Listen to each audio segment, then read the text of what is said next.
what's coming next, but I got this feeling. Don't have the answers, but I'd say things are looking up. What's up, guys?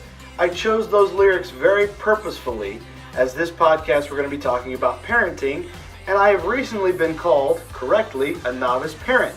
I am absolutely that. So I'm not coming at you to tell you that I know everything about parenting, but I know anything. I know a little bit, and my buddy Chris does as well. He's going to be on with us today. So I really, really wish that someone had told me, and I know this is a cliche thing to say, but a lot of the things that me and Chris cover when it comes to single parenting, your kid going back and forth between two different households, we're not talking negatives, we're talking how to deal with things and positives and how to help you and your child acclimate to that sort of atmosphere. We talk about divorce, we talk about dating as a single parent. A lot of very polarizing subjects, but very helpful subjects. So I'm really looking forward to you checking out this episode. And as always, thanks so much for being with us on Not Your Mother's Podcast. My name's Stuart. This is my good friend Chris. And this is the Not Your Mother's Podcast. Cheers. Cheers. So I should have had Chris on a long time ago. I've known Chris for a while. I don't know why. I feel like I asked you the other day, and I felt like I'd asked you before, but I hadn't, right? I said, well, it was like a couple weeks ago, but I feel like I'd asked you months ago, and then you're like, no, you haven't asked me yet. And I was like, I haven't? No. Shit. Okay, well, you got to be on.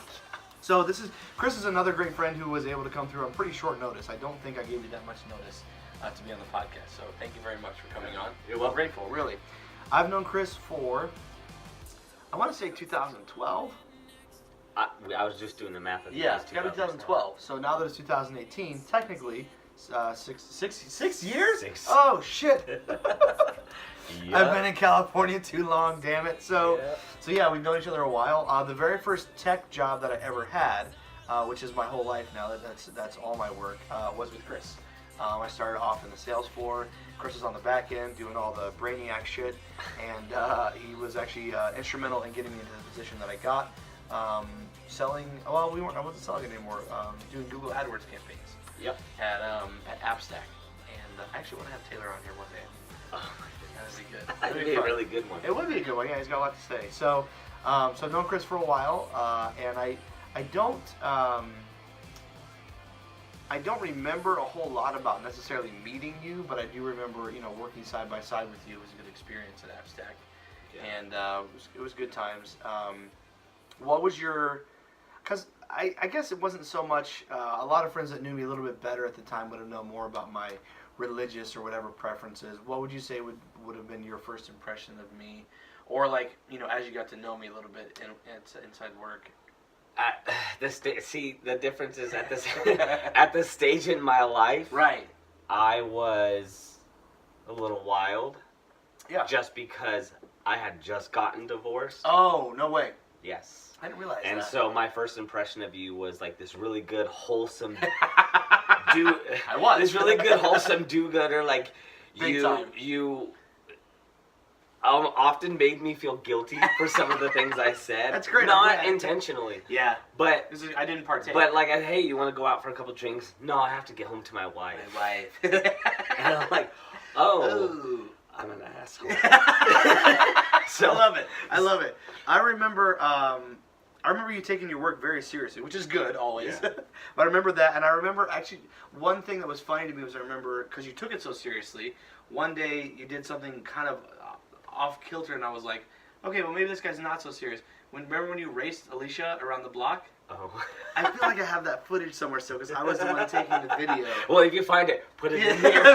Link it up. If I find it, yeah, I can do picture-in-picture for sure. We'll just do a little clip.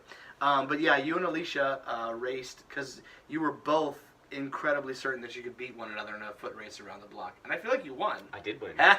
He remembers well. I did win. That's awesome. That's terrific. So what's funny about A Small World is that we now work together again. We work for the same company. Absolutely. Different departments, but we work for the same company. So that's cool. I like the small worldness of it all. Yeah. I think that's very cool. So, as you already mentioned, you're divorced. I'm divorced. And so this episode of the podcast, while we don't want to be, the last thing we want to do is talk shit on someone who can't defend themselves, or talk shit in general. I try to keep things as positive as I can. But when you become, and you also have a son, you have a child. Yes. Okay. And so, as do I. I have a daughter, I would assume you'd all know. So, it's difficult for me to put this in a positive light, but anyone that knows me knows that I try to make everything positive, which can get annoying to a lot of people. Thank you. No, thank you. No, thank you. No, fucking thank you. It gets old. Yeah. But there are a lot of negatives and downsides to being a single parent. There just are. Yeah. There's no way around saying that there are downsides and negatives. Now, are there ways to make them positive, and are there ways to mitigate the sad moments, the depression, all that sort of thing? Yeah, there's alcohol, of course, and just kidding. That's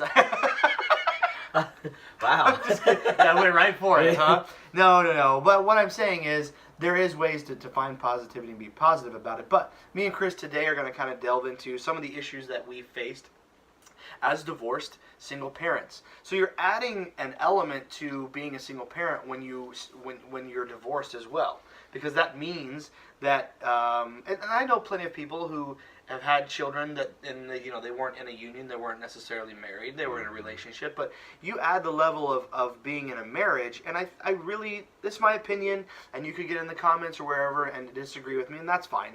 And this is really the first podcast that I've kind of out and out really decided that I'm going to talk about this. But me and you had this conversation a few days ago. Yes. And I said, when I said to Chris, like, hey, come on the podcast, and this is always the follow-up question is, how deep are we going? Not just, yes, how deep are we going, but the initial question is, what the hell am I even going to talk about? And first of all, Chris has been doing marketing, and he's a whiz at it. If I had my own business, I would hire him, truthfully. Thanks. So, of course. But actually, I'll put a link in YouTube. I'll put a link up for Win Digital, because I would definitely I'd like people to know what you do and that you're good at. Thank you. This guy knows. Look, if you have a website, here we go. I always do this It's a plug. I know marketing just happens. Like, I could be talking to a shaman or something, or a Buddhist, and be like, well, let me tell you about marketing. Exposure. Exactly. But if you have a website, or if you are having trouble with Google, or you want to know how to learn, or you want someone to help you with Google AdWords, this guy is the man. So look at if you're on Facebook, go to YouTube. If you're on YouTube, look here in the comments below.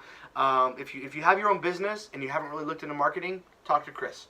Chris is the first phone call you should make. Me, I love social media, and that's my big thing, and I can help you with that. But Chris, the guy's a genius with that. Anyways. Oh, wow, I'm way off track. Oh, when we first talked, I thought, he said, what do we talk about? And I said, well, of course, marketing and AdWords and that sort of thing. And he said, okay, we can talk about that. And then I think it was you that lit upon the idea of, like, well, yeah, but we're both single dads, we're divorced. Why don't we talk about that? Like, well, it's something that more people can relate to. Yes, agreed. Yeah, exactly. What, exactly. 50% of the population? Yeah. I don't know the numbers, but I'm sure it's close to that. Pretty close. Mm-hmm. So that's when we decided on the subject of, yeah, we have those two commonalities, and there's plenty of people that do, but two people that know each other as well as we do, I feel like it'll be a good conversation. Yeah. So that's what we're going to delve into. Me and Chris are men, so we're going to talk about the challenges of being a single dad. We're not saying that being a single mom doesn't come with challenges. I've dated plenty of single moms. I have plenty of friends that are single moms, and I know it comes with a ton of challenges. So I always overqualify things, but here I go again. If you're watching this and you're a single mother, I don't think that it would be bad for you to continue watching, because at some point you'll probably end up, if you want to dating a single father, and it'd be good for you to know his side of things. I believe. I think this is good for a lot of people to know. We're not here to whine. I want to make that clear. You can learn a thing or two. Yeah, there you go. I'm not letting Chris talk.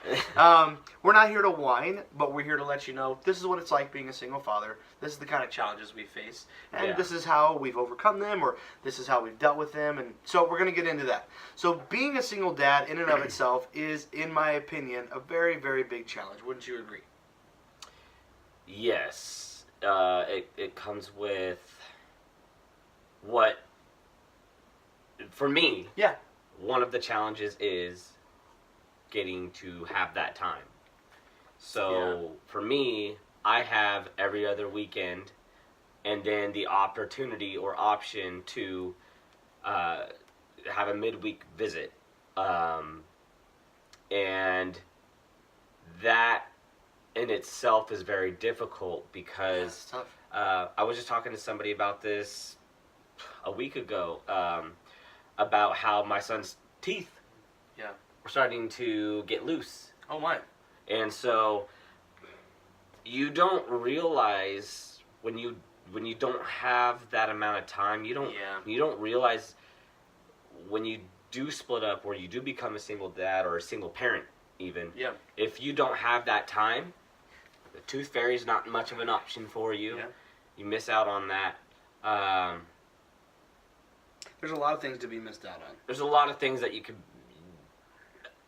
essentially miss out on, and I think when you're in the heat of the moment, either you're in the middle of getting divorced, thinking about divorce, that is something that you don't really think about. Mm-hmm. So I just talked to a buddy the other day, and he's in the process, like, well, any good attorneys, that sort of thing, like, he's there. Yeah. And I told him, I said, the very first thing I said was, look, not trying to be a dick to who your soon-to-be ex is, but, and I'm not trying to take time away from her, but get as much time as you can with your kids. Yep. For a dad, like, I don't know where you're at, anyone who's watching, but if there's anyone who's watching that, not necessarily on the fence, and we'll get into divorce and that in a little bit, but if you're in a place where you're not sure about that decision, whatever that decision is about splitting up, get as much time. Again, I'm not trying to take time away from the other gender, but get as much time as you can with your kids. And I know Chris personally. Chris works hard to make sure he has not just time with his son, but quality time. There's a difference. There's all right, we got you home, got to go to sleep, got to go to bed, got to eat, got to eat, got to sleep, got to eat, got to take a shower, a bath, go to bed, and that's it. Like, and I get it. Sometimes that's all you have time for. Like, there are times with Chloe, that's all I have time for. Like, look, I got to get you home, I got to get you in bed, like, you got to get some sleep tonight. So I understand that. I'm not downplaying that, but making sure, I think that's one of the, I like that was the very first thing that you said, is like getting that time with your kid. Like, they're growing up. We're getting older. It's time. It's a bitch, and that is our enemy. So keeping that in mind, getting as much time as you can with your child, I think, is a huge challenge. But then on top of that, especially as they get older, making sure that time is quality time, and it's not spent fighting with them, because there's a lot of things to fight with them about. Why? They fucking eat your food. No, I don't want to eat my food. Like, there's a gazillion things to fight with them about, and therapy has helped me with those fights a lot. But at the same time, there's still days when I'm just like, oh my God, kid, like, you're driving me crazy. And then I have to look back. I think that's normal. It is, I agree. But then it's important to have that perspective and understand, like, hey, yes, they might be driving you crazy, but you only have a few years with them. Yeah. And this week, you only have a few hours with them. So, like, make them count. Yeah, it's exactly. very important. That's a really good point. Yeah, make it quality time. Make it fun. And honestly, were it not for my mother, who's really harped on me, not been mean, but harped on me about that. Like, hey, when you pick up Chloe, go do something fun. Like, go have fun with her. Yeah. I've only recently started, when I pick her up, she just wants to go to the park. It doesn't, like, it never snows out here, except for, like, 2 years ago when I was home where it should have snowed. It doesn't matter if there was snow on the ground, if there was ice, she would want to go straight to the park as soon as I pick her up. So, I don't have time to take her to the park. It's dark when I pick her up around 5:30. I have time to take her here to my apartment, give her a bath, and put her in bed. But she wants to go to the park, so what do? We go to the park. Yeah. So I think that's, sorry, I'm over-talking probably, but I want to hear from you as well, Chris. But I like that that's what you brought up. Yeah, it's, time is your most valuable asset, and nobody really knows how much they have. Mm-hmm. So that even makes it more valuable, and you really quickly start to realize what's important in your life when it's gone. Yeah. Not all the time, because it could be a blessing for that to be gone. But yeah, for sure. For your children, I would assume most parents, man or woman, want to spend time with their children. Yeah. There are a couple people who don't have that quality. Yeah. Mm-hmm. And I fucking hate you. Yeah, fuck them. They're the worst. You're a terrible human being, and unless you have a really, really good reason that is not the norm, I don't see what good reason there could be, but yeah, I get it. You're fighting in a war. Who knows? Yeah. I don't know. Yeah. But unless you have an incredibly good reason, there should be no excuse as to why you are not actively involved in your kid's life. Yep. And I despise anybody who doesn't put 110% effort into making their child's life something to remember, and when that child looks back, they're not second guessing how much they were loved. Yep. So I know I got a little off topic there, no, but to me that's a really sensitive topic. issue just because I see so many, you know, I hear women complain, and we'll talk about the perspective of a woman because I've dated single moms too, and show at least gathering the empathy for their situation. You do see some kind of dads that are less than 100% involved. I could say it that way. Yeah, easily you could say and that way. I think it's way too common. Yep. And that might be why the system kind of is geared towards the moms having dads. Well, the system is fucked, right? Like, I mean, that's what, before we started today, that was actually one of the bullet points. The system is fucked that we wrote down. By the way, if you want a refill, I should have brought it down here. If you want a refill, there's more in the fridge of what you just had. I mean, you can have some of this, or you can have what's in the freezer. It's up to you. But jump up and grab it if you want, or have some of this if you want a refill. We're doing a podcast. I'll stay here. All right. No, you can't. I've been dominating the mic anyways. I feel bad for it. Good. The system is fucked, and what you said was a great segue into that. Like, it's for a good reason. Like, we've both experienced, like, looking over, and I'm not going to get into specifics, but looking over court orders and sitting in court for hours and seeing the way that that favoritism runs in the courts. It's a thing. It's known, and I feel like what you said is very important to know. It's for good reason. There's been a lot of precedent set when it comes to dads. Like, and we're not here to shit on moms. Certainly not here to shit on dads. We're single dads. But there's precedent when it comes to, well, you know, why is it so hard for me to get just a little more time with my kid? Or why is it so easy for her to this or that or whatever? Mm-hmm. Well, it's because in the past, dads have been overwhelmingly known to be the ones that bounce. To be the ones that are like, you know, I made the baby, but I'm out now. I'm going to a different state. I'm trying to think really hard. Yeah, me too. For every day. The terminology, you know, you hear deadbeat dad. Oh yeah, all the time. Often. Yeah. Well, what's the terminology for deadbeat mom? It's deadbeat mom, and it's rare that you hear it. No, but deadbeat dad is something that it's a kind household of term. It's a household term, yeah, exactly. Yeah. You don't really hear a whole lot about deadbeat moms. So, me and you know. I wouldn't say me and you. I'd say humans in general that have friends that are single parents or are single parents themselves are aware that it could be either mom or dad, or in some cases both, that are deadbeats. It happens. It's humanity. Humanity is flawed. So, I don't know how far we want to go on the system is fucked, but it's definitely fucked. No, I could go deep into the system is fucked. Let's stay on that for a little bit. All right, that's fine, yeah. I was standing in line with a dad in court. We were in court, or in the courthouse. We were in line to fill out some paperwork or something. And we were talking about some issues. Sorry, I interjected. I know you. No, go ahead. So we were talking, and he was talking about showing the judge text message records from his ex, from baby mama, and just saying, like, look, this is proof that she, whatever it was, and I don't recall, this was a couple of years ago, and the judge was just like, it's text messages, it could be, like, he just threw it out, like, who cares? Like, I'm going to interject right there. Yeah, on that. Just a tip, if you are getting divorced and you do have text messages that you would like to show to the court, on the contact, first, last name, and then the phone number. So you enter the phone number as the last name. Oh. This guy knows. Is that iPhone, Android? Does it matter? Well, if you can. I think, so what I have done is I enter... So it shows in the screenshot. First, last name. Top, it shows. First, last name is on the first, like, in your contacts, the first name. Then the phone number is listed as the last name, and that way it's not really disputable. Yeah, it's all right there. There's a screenshot of a message.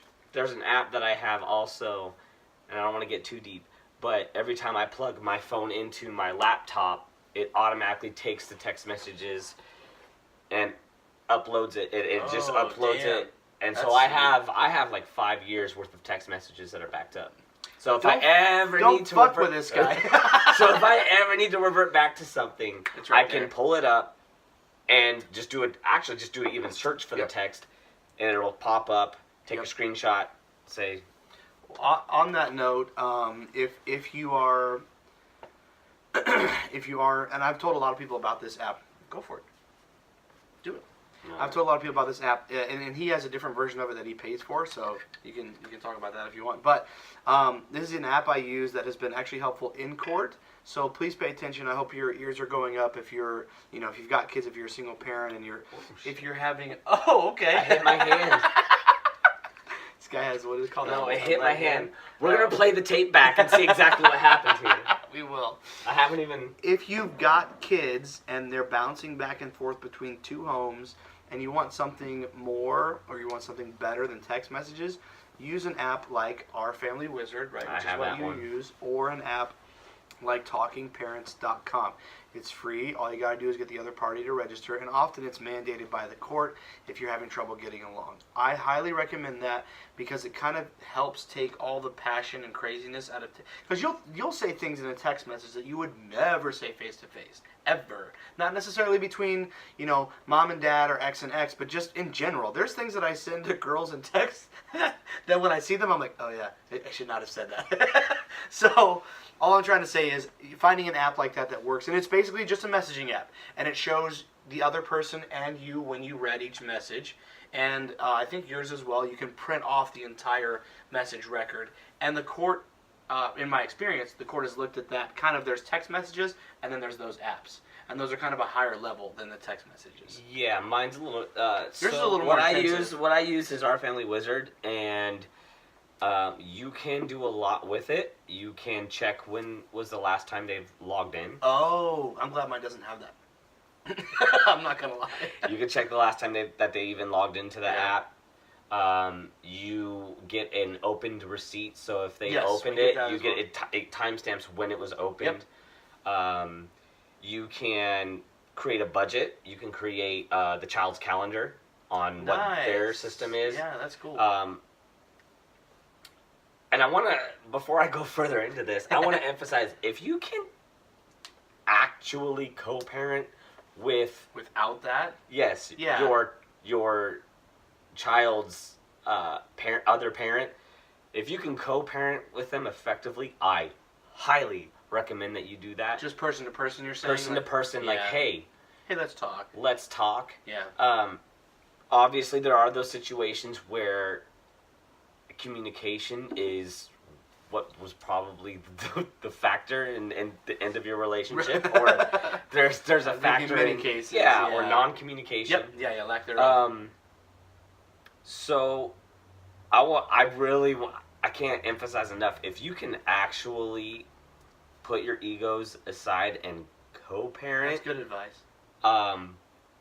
That's going to be way better than having to log in and out and waste hours and hours and hours of your time. What did this person say? Yeah. What did this person say?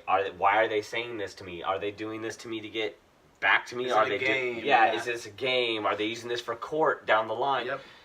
If you can effectively co-parent with that person, that would be the route I would hope that you take. That's so good, Chris. Like, that's really good. Like, that's great advice. Like, if you can have that kind of a relationship with the parent of your child or children, like, that's so much better than having to go back and forth and fact check each other, or try to call them out for something. Like, it's so much less stress. And I haven't come, I won't share a lot of details, but recently I've had more in-person conversations, and it's been, for me, I don't know about the other party, but for me it's been much better. It's a lot less stress. It's great. Yeah. I appreciate it. So, moving on, we're going to talk about, and again, the last thing we want, we're not here to shit on anyone. I just want to reaffirm that. But we do want to talk about just variables that you're going to run into when you have a child that you're rearing between two different households. Because even if your households are very similar, there's still going to be differences. There's different things that you watch on TV, which, by the way, translates into your children having different catchphrases or things they think are funny. Well, that struck a chord.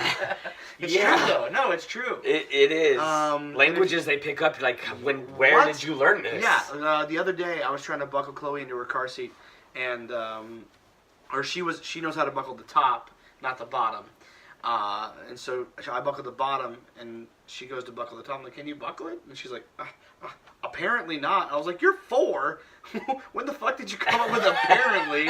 I didn't say fuck to her, but you know what I mean. Like, they do come back with it. And if your kid ever comes back with how you doing, then maybe check, what they're watching. But I'm not saying the other parent automatically is letting them watch something they shouldn't, or that there is something they shouldn't watch. However, that's part of it. Yeah. Like, the food they eat, the environment they're in. And again, this is not me saying, my kid or any other kid is just pristine and perfect and everything here, and the other side is the end of the world. No, it's just, it's different. And so I think what I've done that isn't easy for me, but I think is important for Chloe, is when you get your son over the weekend, when you have some time with him for the holidays, whatever. Like, I'm sure Chris does this as well.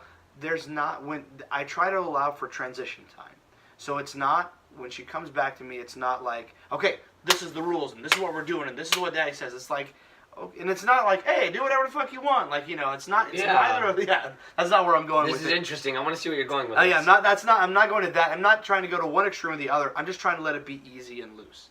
It's just kind of like, when she gets in the car on Wednesday, which is the day I pick her up, what do you want to do?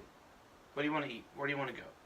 Now, if she said Disneyland, we'd have to have a conversation. Because we can't go to Disneyland at 5:30, and I can't afford that anyways. Dad's podcast doesn't have advertising on it yet, sweetheart. If I had Disney, I do have Pooh Bear, but I don't think Disney's going to count that. Yeah. But speaking of, I want to show you guys this. I showed this to Chris earlier. These things are sick. Oh, no, Superman's down. This is a genuine, I hope you're not listening, I hope you're watching, death card. Not an actual one, but from Vietnam. And that is, to my recollection, Vietnamese on the other side. Hope that doesn't offend anyone. It'll offend someone. But explain what that was used for. Yeah, I know. Because I didn't know this. And I said, we were some savages back in the day. I know. So death cards were left on the dearly departed enemy troops. Which, it's propaganda. The Nazis did it. Oh, so that must make it okay. That didn't come out right at all. But it's part of wartime propaganda. Well, the Nazis did it. Well, the Nazis did it, so... We weren't the first. Jesus. It's terrible. This podcast, I never edit podcasts. I might offend a couple people. This one's getting edited.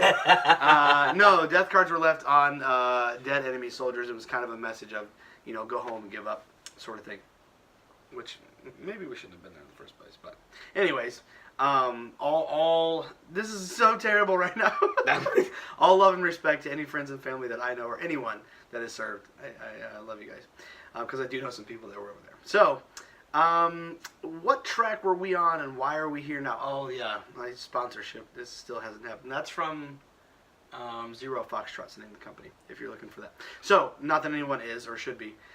Child rearing. Oh, give your kid time, and it's not going balls to the wall like just do whatever you want, but trying to give them a little bit of, just have a little bit of extra understanding on that transition day when they've been at a different house with different rules or similar rules, but maybe not exactly the same, and different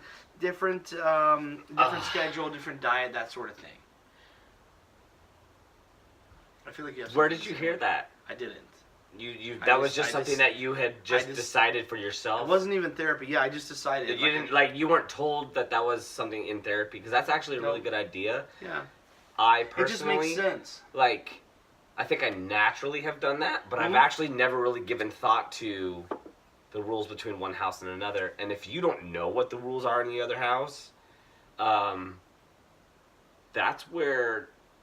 That communication. You don't have a choice but to try to communicate. Right. And if you can't, then you're now having to deal with an additional problem. Right. Yeah, agreed. 100%. Crazy. So you can. It's being proactive. Like you're, instead of finding out on the back end that this is a routine that your kid's been doing for 3 months, and whether it's good or bad, it's just something you should have known about. It's better to know up front, and it's good to communicate that to the other parent as well. Like here's when nap times have been. Here's what diet's been like. Oh, by the way, kiddo got sick, and so here's what happened. Like, here's what the doctor said. That sort of thing. So, communication is very important, especially when you're rearing a child between 2 different homes. Let me ask you a question. I don't mean to interrupt. No. But now that we're on we're here now. Now we're on this subject. So, there may be different variables. Mm-hmm. What might, because I'll get it. We're going deep. Good. Oh, shit. maybe different variables as to when you get to spend that time with the child, as opposed to the other parent spending the time with the child all the time. So, Okay. for instance, when I spend time with my child, I take him out everywhere. You want to go to Disneyland? We're going to Disneyland. Yeah, because you want to go to Chris is balling. I'm not. So. No. Here's what you do. Downtown. I'm sorry, Disney. If your kid looks like if they're 3, oh hell they yeah, get away with 2. Yeah. You buy one Disneyland ticket for the day. Yeah, exactly. You walk in. Actually, you get the pass. Yeah, exactly. For yourself, and then you. So you just exactly. That's all I did. My kid's totally too. I'm not Shut balling. the fuck up, gate attendant. Yeah. But I had to call you out. That was No. I have a niece who looks like she's 6, but she was 3. Oh wow! Incredibly tall and articulate for her age. Oh no! And they tried to get her in. Yeah. And they for 15 minutes was arguing with the front attendant. And what happened? And my dad goes, "Do I need to get her fucking birth certificate for you guys to realize that this is not a game?" That's hilarious. I think it's 2 and under. I don't know. Anyways, forever. That's long in the past. Yeah, this is like 4 years ago. That's a whole other thing. So, but you're saying that the time that I have is very precious to me because I don't have much of it. Mm-hmm. So when you want to make the most of it. Yep. So I was called, and still probably to this day am called Disneyland Dad. Yeah, he doesn't have to deal with the bullshit that comes along with raising a kid.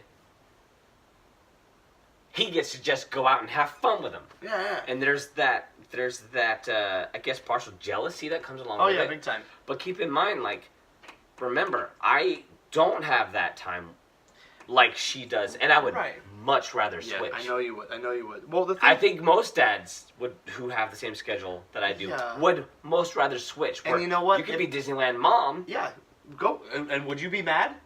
If it was because your son is your child, not son, but your child is gaining a new experience. Yeah, exactly. And you're showing them a better. You're elevating their sense of yeah, you can go to the park, you can do whatever, but there's also these other avenues that if the other parent can't show you those avenues for whatever reason, then it's my job. It's about the quality of the child's life. Are you taking the kid to Disneyland and that's making his quality of life poorer? No. Or no, are you taking the kid to Disneyland and then he expects to always go to Disneyland all the time? That's also not correct. That's not what he expects. No. I don't know. But you see what I'm saying? That's the taking it out of proportion is the issue because look, let's be real here. It's Disneyland Dad is a very real term, just as much as deadbeat dad. Not the same, but Disneyland Dad or Disneyland parent, I've heard that many times. And that parent resents you for it. Yeah, exactly. Well, here's the thing. This is what I think is important for everyone to know because I feel like we've probably got people watching that could possibly be on both sides of this. So, for me, I haven't taken Chloe to a lot of places like that. Now, when we go home for Christmas and we get on the plane and we go places. But that's an experience, that your child is getting, right? Exactly. So for the mother or opposite sex, the other parent, for the other parent to be to have resentment toward you because you're able to at that time. Well, here's what it is. It's give them that experience. For me, it's about two things. For me, it's about two things. It's about the quality time.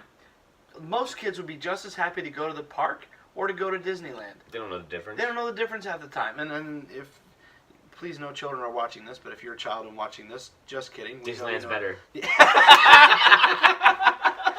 But for me, because I don't take Chloe a lot of places like that, and I'm not trying to shit on what you're doing. I love it. That's awesome. I try to focus on the quality time that I spend with her. Again, Absolutely. You're spending quality time with your son just in a different setting. But yes. But the thing to remember is it's important for parents to not take that personally. Now, again, like I said, if the child is coming back, and Chloe will come to me and talk to me about Legoland and things like that, I'm like, oh, that's awesome. I'm glad you had fun. Did you have fun? Yeah. But then we go swing at the park, and she's having the time of her life, and that's okay. You know, so I think people we have to find the way to get that perspective of, look, am I having a good time with my kid, and is it bringing a quality experience to their life? Yes, end of story.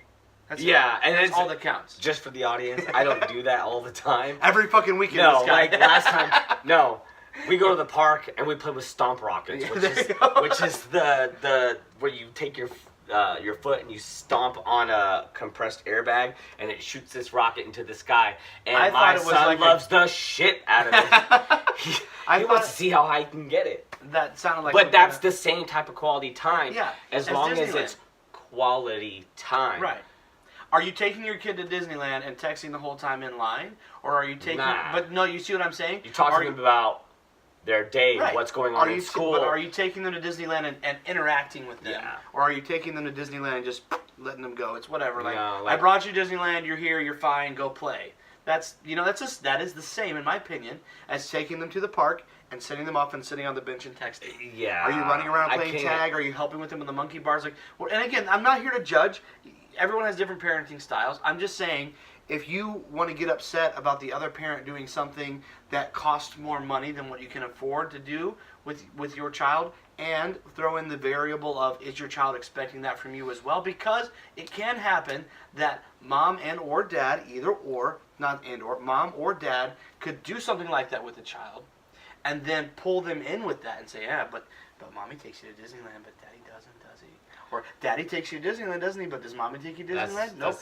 But it happens. Kind of I can't tell you. Right. But I can't tell you that's not happening. I can tell you, I'm sure. I'm not speaking from personal experience. No, I know that at all. I'm just saying that does happen, and it's not just Disneyland. It could be food. It could be dad. Mommy doesn't take you to McDonald's. Dad doesn't take. You know what I mean? Like, it could be all kinds of things. I think it's important to understand that when you're with your child, make it quality time, but make it about you and them. Don't bring a variable into it of, but the other parent doesn't whatever. Oh, yeah. That doesn't. That's when you need to have a problem. That's where you're gonna have a problem. Right. Well, but that's when that's happening to you on the other end. If your child's coming back to you and saying, "Why don't you take me to Disneyland? Mommy says you should take me to Disneyland. Daddy says you should take me to Disneyland." That's when you get mad at Disneyland Dad or Disneyland Mom. Yeah, you see what I'm saying? I can see that. I'm trying to see every perspective here. I don't think from my experience, I don't think that. I'm not saying that's a big. My child is at an age where that's not what they would come to with their mom. He's like, I did this and I did this and I did this. Yep. And I think the resentment comes from the fact that you're doing those things and and she's not able to, so to speak. No, she's not able to. Yeah. So again, the only point that I'm trying to make is that inherently there's not an issue with one parent who may have, more wherewithal and be able to do things that the other parent can't. No, there's nothing inherently wrong with that. The issue would come in manipulating the child into thinking that parent is better because they can do these things. That'd be like mental manipulation for the child. But it happens all the time, dude. It happens. Trust me. Because I don't think there's a difference. I don't think that there is any difference between the connection that you have with your child when you get off a ride where when you just finished the ride, they are ecstatic. It's like they got a new experience. Yeah. And they're sharing that experience with the parent that gets to see them share that experience. Yeah. And then you're bonding that way. I don't think that's any different than a parent pushing their kid on the swing and that kid, or the tire swing. Yeah, and then the tire swings and they're spinning and they're ecstatic and you're bonding that way. There is literally no difference. For us, there is. It costs us a lot more to get to those rides. But like what you're saying, the bond and the quality time, there's just not. When your kid's 13, 14, 15, sure, maybe there is. Yeah. But not as much. There as you really would think. isn't much of a difference between like how you bond with your child. It's just like you want to show your child different. Like, let's say they can't experience those things at the other household, and let's say that you have the opportunity to allow your child to experience those new things. You want your child to experience that to where that becomes like a standard way of living. Like, if you want to do something like that, go do it. Go do it.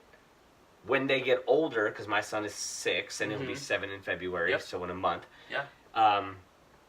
When they're 13, 14, you can then at that time, or maybe even 10, lay down the concrete of, you know all the things that I did so that you can go here and do this and do this and do this. Yeah, that's good. You need to put in the work ethic. You need to to stay on point, because you can give examples even if you wanted to at a later date, but like you can do those things, but it costs money, and money takes time, it takes effort, it takes you're saying persistence. You can use that as a tool. Essentially. Yeah. That's a great tool, yeah. It's a great tool, but it's like, just like those kids that like... Oh boy. Those adults, no, it's just like those adults are, like if you've dated someone who has that higher expectation of, like, I'm not the yard house. How dare he take me to the yard house? Which would be equivalent. Like, trying to think back home. Yeah, back home. What would that be like? That'd be Sizzler. I don't know if we even have Sizzler. Just kidding. We're going Sizzler. Hang on, let me think. So yard house back home. It's like a step above Applebee's is what I would call it. So whatever is a step above Applebee's back home, right? It's where you would. Yeah. So like you're not gonna. It's like you're taking me to McDonald's. How dare you?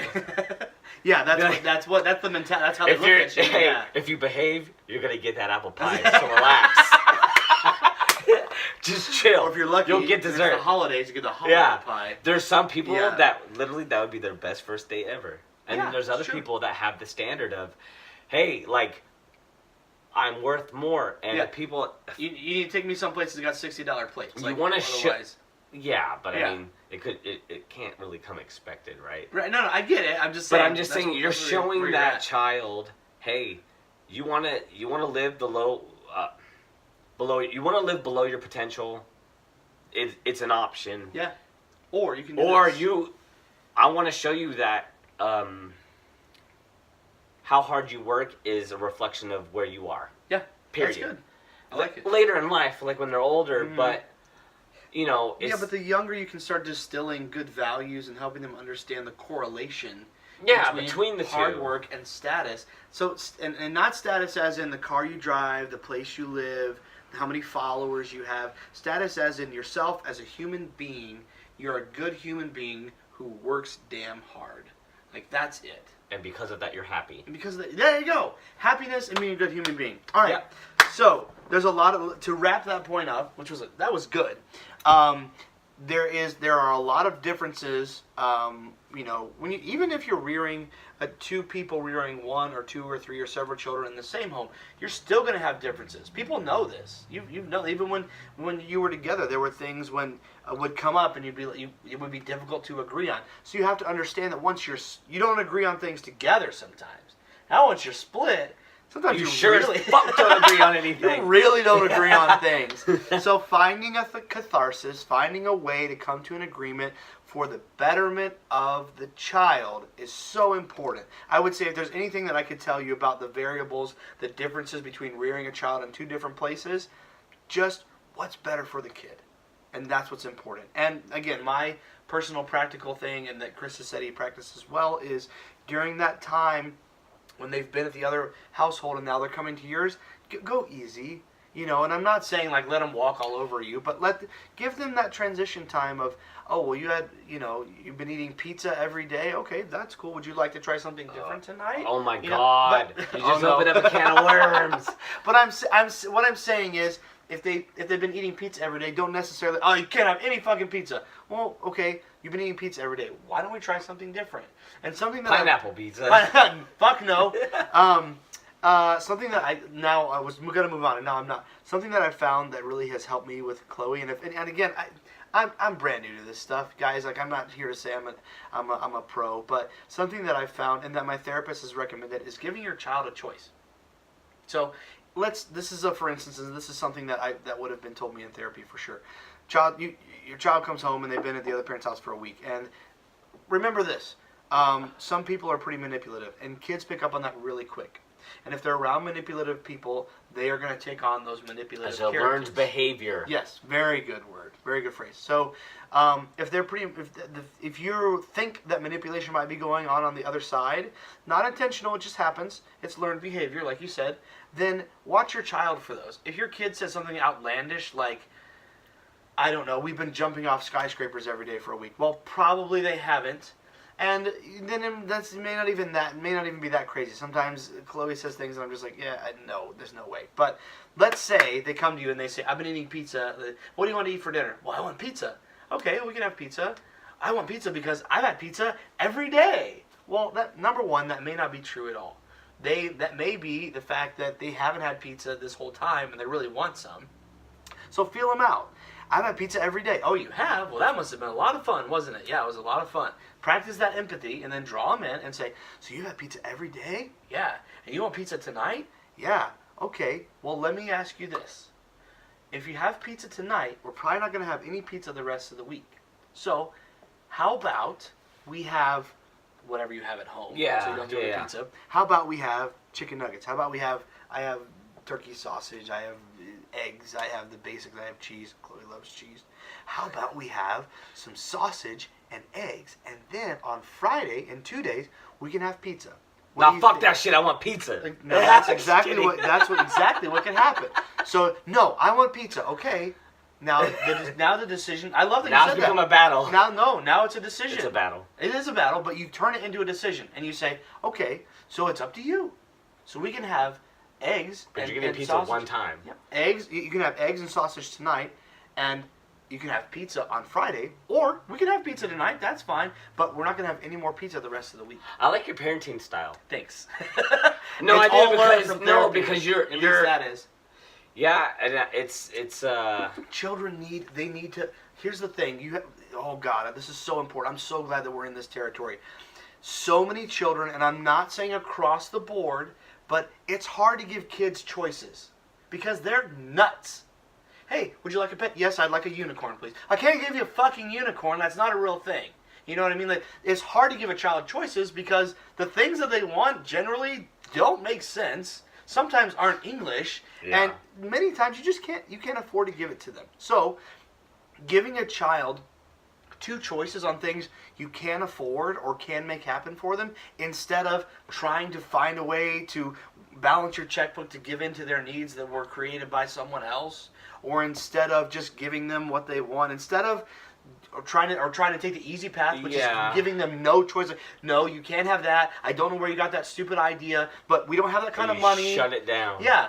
Instead of going to either of those places, find two choices that work for you, whether it's food or what to watch on TV or whatever. Like, well, I was watching Friends. Well, maybe as a 3-year-old you shouldn't be watching Friends, or as a 6-year-old you should. But here's Princess Sophia, and here's we were on a break. It's my status at work. Is that really? It is. If you look at my status on my tel, it says we were on a break, and people will be like, "Oh, sorry, were you on a break?" I got you, because that's what they don't really see Friends. Yeah. So giving your kid, or it's hard to give a kid choices, but when you break it down to the point that you can understand that their choices don't have to be these. Their choices are not their own, but they're your choices that you're giving to them. And I'll do that with Chloe. I do it at the park. So for instance is it'll be time to leave. Like, it'll be 6. It's starting to get cold. It's starting to get dark. Like, hey, we need to go. And I'll coach her beforehand. Hey, when it's time to go, I don't want you to pitch a fit. Okay. Yeah. Which she sometimes will anyways. But then I'll give her the choice. I'll say, all right, Chloe, it's time to go. No, I don't want to go. Okay. So here's what's going to happen. Either we're going to go right now, and then tomorrow we'll come back to the park. Or you can stay as long as you want, but tomorrow we're not coming back. And then you have to stick to that. So, go ahead. Parenting styles. Yeah, everything's different. So that was a lot to take in, because as you're talking, I'm self-reflecting, and for instance, like, I think we should have started this podcast off with saying, hey, I have this much time with my child, and then me saying I have this much time with my child. True. Because I think I have more time to capitalize on those sorts of things. More time to capitalize on that. Yep. So let me set that stage though. Yeah. And I can say that actually in the intro. I can work that in. But I have and this, I want everyone to understand this, because this is talking about the system being fucked again. Yeah. This isn't a comparison like, well, Stuart's a good dad and Chris isn't, or Chris is a great dad and Stuart's not. No. It's the way the system works. Yeah, fuck that Chris guy. It's the way the system works. Let me say this really quick before I say the times that I have Chloe. I have an acquaintance who was paying his baby mama drama. I think they had 2 or 3 kids, paying her in excess of $1,000 a month. She only had them for a few days out of the week, like 2 or 3 days out of the week. She was at one point caught. I won't give names or details, but I will say intent to distribute was involved. And that $1,000, that custody, all that, never changed. Never changed. Hold on. So that's the system that we deal with. No. Okay, this is probably not a mutual friend we know of. No. Yeah. No. So you have another friend that... Probably another state. Wow. No, this one's the state. Okay, so... I'm going to get off topic. Go ahead. This is not your mother's podcast. No. Yeah, this is not your mother's podcast. So... Sorry, Mom. That is actually similar narrative. very similar to me. Yeah.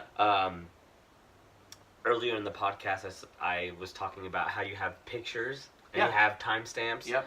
And when you show the judge a picture that is timestamped of the child's other parent involved in drug activity, and the timestamp reflects when they're supposed to have that child, and it correlates with the time. Yeah, and I'm not going to go into much detail, but it was a really graphic picture, and but I don't want to make it more than it is because it's legal now in California. Yeah. But it wasn't then. But it wasn't Should then. be noted. And you say to the judge, at what point is any of this in the best interest of the child? Yeah. And the same situation, it just goes right out the window. Wow. Where they Wow. they go, noted, moving on. Wow. And It was that quick. It has no bearing. It was that quick. They didn't care. So there are certain things, and that's why I brought up in the very beginning, there are certain things in other states where some things are okay, and then there's a zero tolerance. Like California, we're very liberal. So yeah, but what do you think it would have been like if that had gone the other way and you had, not you, whoever it was that was dealing with this, if it had been the male parent that had been caught with that sort of thing? Do you think it would have been no big deal as well, or do you think it would have been different? It depends. What are we fighting for? Yeah. I was fighting to gain full custody. Right. If it's the same situation, I think the judge... Depends on the judge. Pure speculation. If at any point, I think the judge would have probably taken a second glance at it. Yeah, at least. Okay, so back to what I was saying. Sorry. Yeah, it's all right. When I say my times, I don't want it to be like Chris has less time and that has a reflection on him as a father. Thanks for taking me back. Yeah. Because I have this issue with my with my child where I am constantly... Food thing is an issue. For whatever reason, this child is the most picky eater. Sounds like me. Unless it's hot dogs, pizza, macaroni and cheese. Have you tried turkey dogs? Chicken nuggets. Yep. Yep. Unless it's literally One of those. his 5 food groups, which are shit food. Very difficult to get him to eat chicken. Very difficult to have him eat almost anything that has green. Any vegetables. Fruit, it's a hit or miss. Apples are a good thing. But as a parent who has very limited time every other weekend, you really, in that sense, almost have to follow the other parent's lead. Yeah. What they're doing. Macaroni and cheese, I mean, I don't. Pizza is... it's okay. It's right. We do it every now and then. Right. Macaroni and cheese, I don't know the last time you ate that at my house. Yep. Hot dogs, the last time you ate that at my house is crazy. I don't know. Wow. Those types of foods where there's not a lot of nutrition in there, it's very difficult for someone like myself to press upon the hey, this can actually be good. Yeah. And so you've got 2 days. That's your timeline. You've got 2 days. To get them into good food, and then they're gone. I'm assuming for you, it takes maybe half a day to acclimate her to this is Dad's house now. Yeah. It does. And we have Wednesday through Friday and every other weekend. So it's a solid amount. I have a lot of time for that transition. Likewise. To make it happen. Yeah. By the time we're at my house, it's 7:30 at night. Mm-hmm. Bedtime's 8:30. I got an hour. Wakes up, got to acclimate to that morning. Right. And it's a new day, and you kind of still got to give them that window. Yep. It's tough. And I agree that that's a really good parenting skill, but for someone who has very limited parenting time, that is a challenge. Oh, and that's where the open communication comes in with both parents. It's so important. That's why I in the beginning I stressed, if you can communicate in a way that doesn't have to be through an app, or it doesn't have to be through texting, email. And you can call them and say, hey, we really need to discuss this because I've noticed that all this child wants to eat is crap. Shit food. And from what our child is telling me, that's really what you feed him. Right. And I'm trying to feed him healthy food, or quesadillas or grilled cheese too. That's what he likes. Oh yeah. So that's very difficult when that other parent is unresponsive. Yeah. So not being helpful. When you have time to acclimate that child half the time, that allows me a lot more freedom and a lot more there's a bigger window. Yeah. And to me, I feel like I wasn't given that opportunity. You weren't. I have to be that for sure. Sorry, this is what. Sorry, food kiddo. is. This is how it is. Yeah, this and is the food. That's tough. I think. Now my dad's an ass. Now you're an asshole. Yeah, exactly. Now you're the asshole, the big time asshole. And I don't. This is not. How do I say this? This is not advice for Chris, because you know what you're doing and you're on. Yeah. You're doing your thing and it's awesome. This is advice for anyone else that's hearing this. I would just say if kids can figure it out, but sometimes you can sneak something in there that's healthy that they don't realize. That's why I said turkey dogs, which sounds like you already tried. But if they only like hot dogs, try turkey dogs. They're actually pretty good. Jenny-O makes really good turkey dogs. Yeah. Or pizza. There's a lot of healthy pizza options, which they'll probably pick up on. If it's cauliflower crust, they'll spit that shit out most likely. But it's worth a try. But I totally get where you're coming from. And it's not just diet, that's routine and everything. Now you only have 2 days. And I understand there's guys that only have, supervised visitation, and that shouldn't, and I'm not saying that... I'm grateful I don't have that. Right, and I'm not saying that it shouldn't be that way. There are some times when it's absolutely necessary, but do I believe there are people who are in a situation where all they get is supervised visitation and that's unjust? Absolutely. So, before we get any deeper and talk any more shit on that subject, but I think it's important... Fuck you! Just kidding. No, it's good, dude. I think it's important for people to hear... 2 different perspectives. You have this amount of time, I have this amount of time. You have these struggles, I have these struggles. They're similar and different at the same time. I think the amount of time is really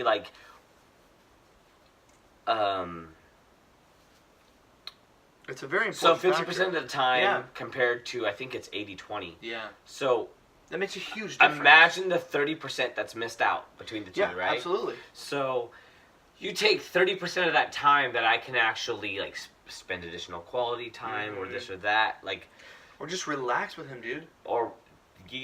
And so just relaxing, it's you want to still feel like you're the parent guiding your child in a direction to where you would hope that the other parent would want them to go. Which because it's a positive direction. It's nothing wrong. Yeah, and so it's difficult for the other parent, man or woman. When you're limited on that time, I'm saying it's hard to just be hey, here's some carrots, here's some broccoli, here's some. If they're coming from bedtime's at 8:30. Yeah. If they're coming from starch and fat and 10 p.m. bedtime, you're fucked, dude. That's that's all there is to it. I'm not saying that's your situation. I'm saying to anyone and everyone, if that's where they're coming from, you've got to find a way to work with that. Where dating comes in. Nah. Now you get additional perspective. Ta-da! So dating as a single parent. Yes. We're going to talk about that. So we'll segue into that now. Yeah. So dating as a single parent, which by the way, I want to say to everyone, and you especially, Chris, I've really thoroughly, up until this point, not that it'll change, enjoyed this podcast. These are things that I feel like are important for people to talk about, and things that a lot of people probably don't want to talk about, and that's why we have whiskey here. But these are things that I feel like it's not necessarily easy to talk about. These are vulnerable subjects. These are subjects where we're kind of putting ourselves out there and saying, these are our opinions and our feelings, and they're about our kids, which is the most important thing in our lives. You could probably not be any more vulnerable. Than what we're talking about. So I'm a big fan of vulnerability. As much as it sucks and it's hard and it hurts sometimes, I'm a huge fan of that thing. And so I want to say to you, Chris, thank you for being on for this, and thank you all if you're listening up until this point. I'm very grateful. Also, big shout out to my good friend who, I don't know if he's going to listen to much of this because he has no kiddos and is in a terrific relationship, Josh Owens, for providing me this kick-ass Bob Ross pop vinyl. This shit is awesome. It even has a painting. How about that? That's so cool. I want a couple of those on my desk. Right? Yeah, you should get some with a bunch of people. And it comes with a little raccoon here, too. So... anyways, that's a totally different thing. So... dating, not just dating as a single parent. So this brings in, dating, I think, man. Yeah, we could talk, I could talk, I don't know what time it is, but I could talk for the next 3 hours about dating. It would mostly just be bitter, bachelor shit about how I don't get treated very well by women. Really? Oh, absolutely. But, we're not talking about that specifically. We're talking about dating as a single parent. Chris does not approve. Dating as I don't agree. Good. Dating as a single parent, because that brings a lot of differentiators into dating. It's not dating anymore. If you want to date someone, because again, everyone's different, but we were both married. So I won't speak for you, but I'll speak for me. What I'm looking for when I'm trying to date someone is a committed relationship. That's what I had for quite a few years. This guy knows. But that's what I had for quite a few years. So that's what I'm looking for. I'm not looking to necessarily replicate it, but I'm looking for more of, someone to come home to and someone to talk to throughout the day and someone to talk to about my day. So that's what I'm looking for. But that's not adding a child to that, and the fact that I have a child and that she has a mother that's involved in her life, that adds a bunch of extra variables. And there's plenty of girls out there who, for all good reason, are just like, you have a kid, no thanks. All right, fine, that's fine. That's okay, I don't blame you. You have an ex, no thanks. All right, cool, that's fine. You're divorced, no thanks. All right, that's all good and fine. But when you finally find someone that's like, yeah, you have a kid, I do too, or you're divorced, I am too, or you're divorced and you have a kid, I don't have a problem with that. Cool, let's do this. There's still a lot of variables. Yeah. Because for me, I won't, let's see, how many years has it been? 3 years, let's say 3 years. I think it's 4 years in June, but 3 years or so, let's say, ish, that I've been dating. And I have never gotten, this is just Stuart, okay? This isn't like, this is how you should do it, because whatever.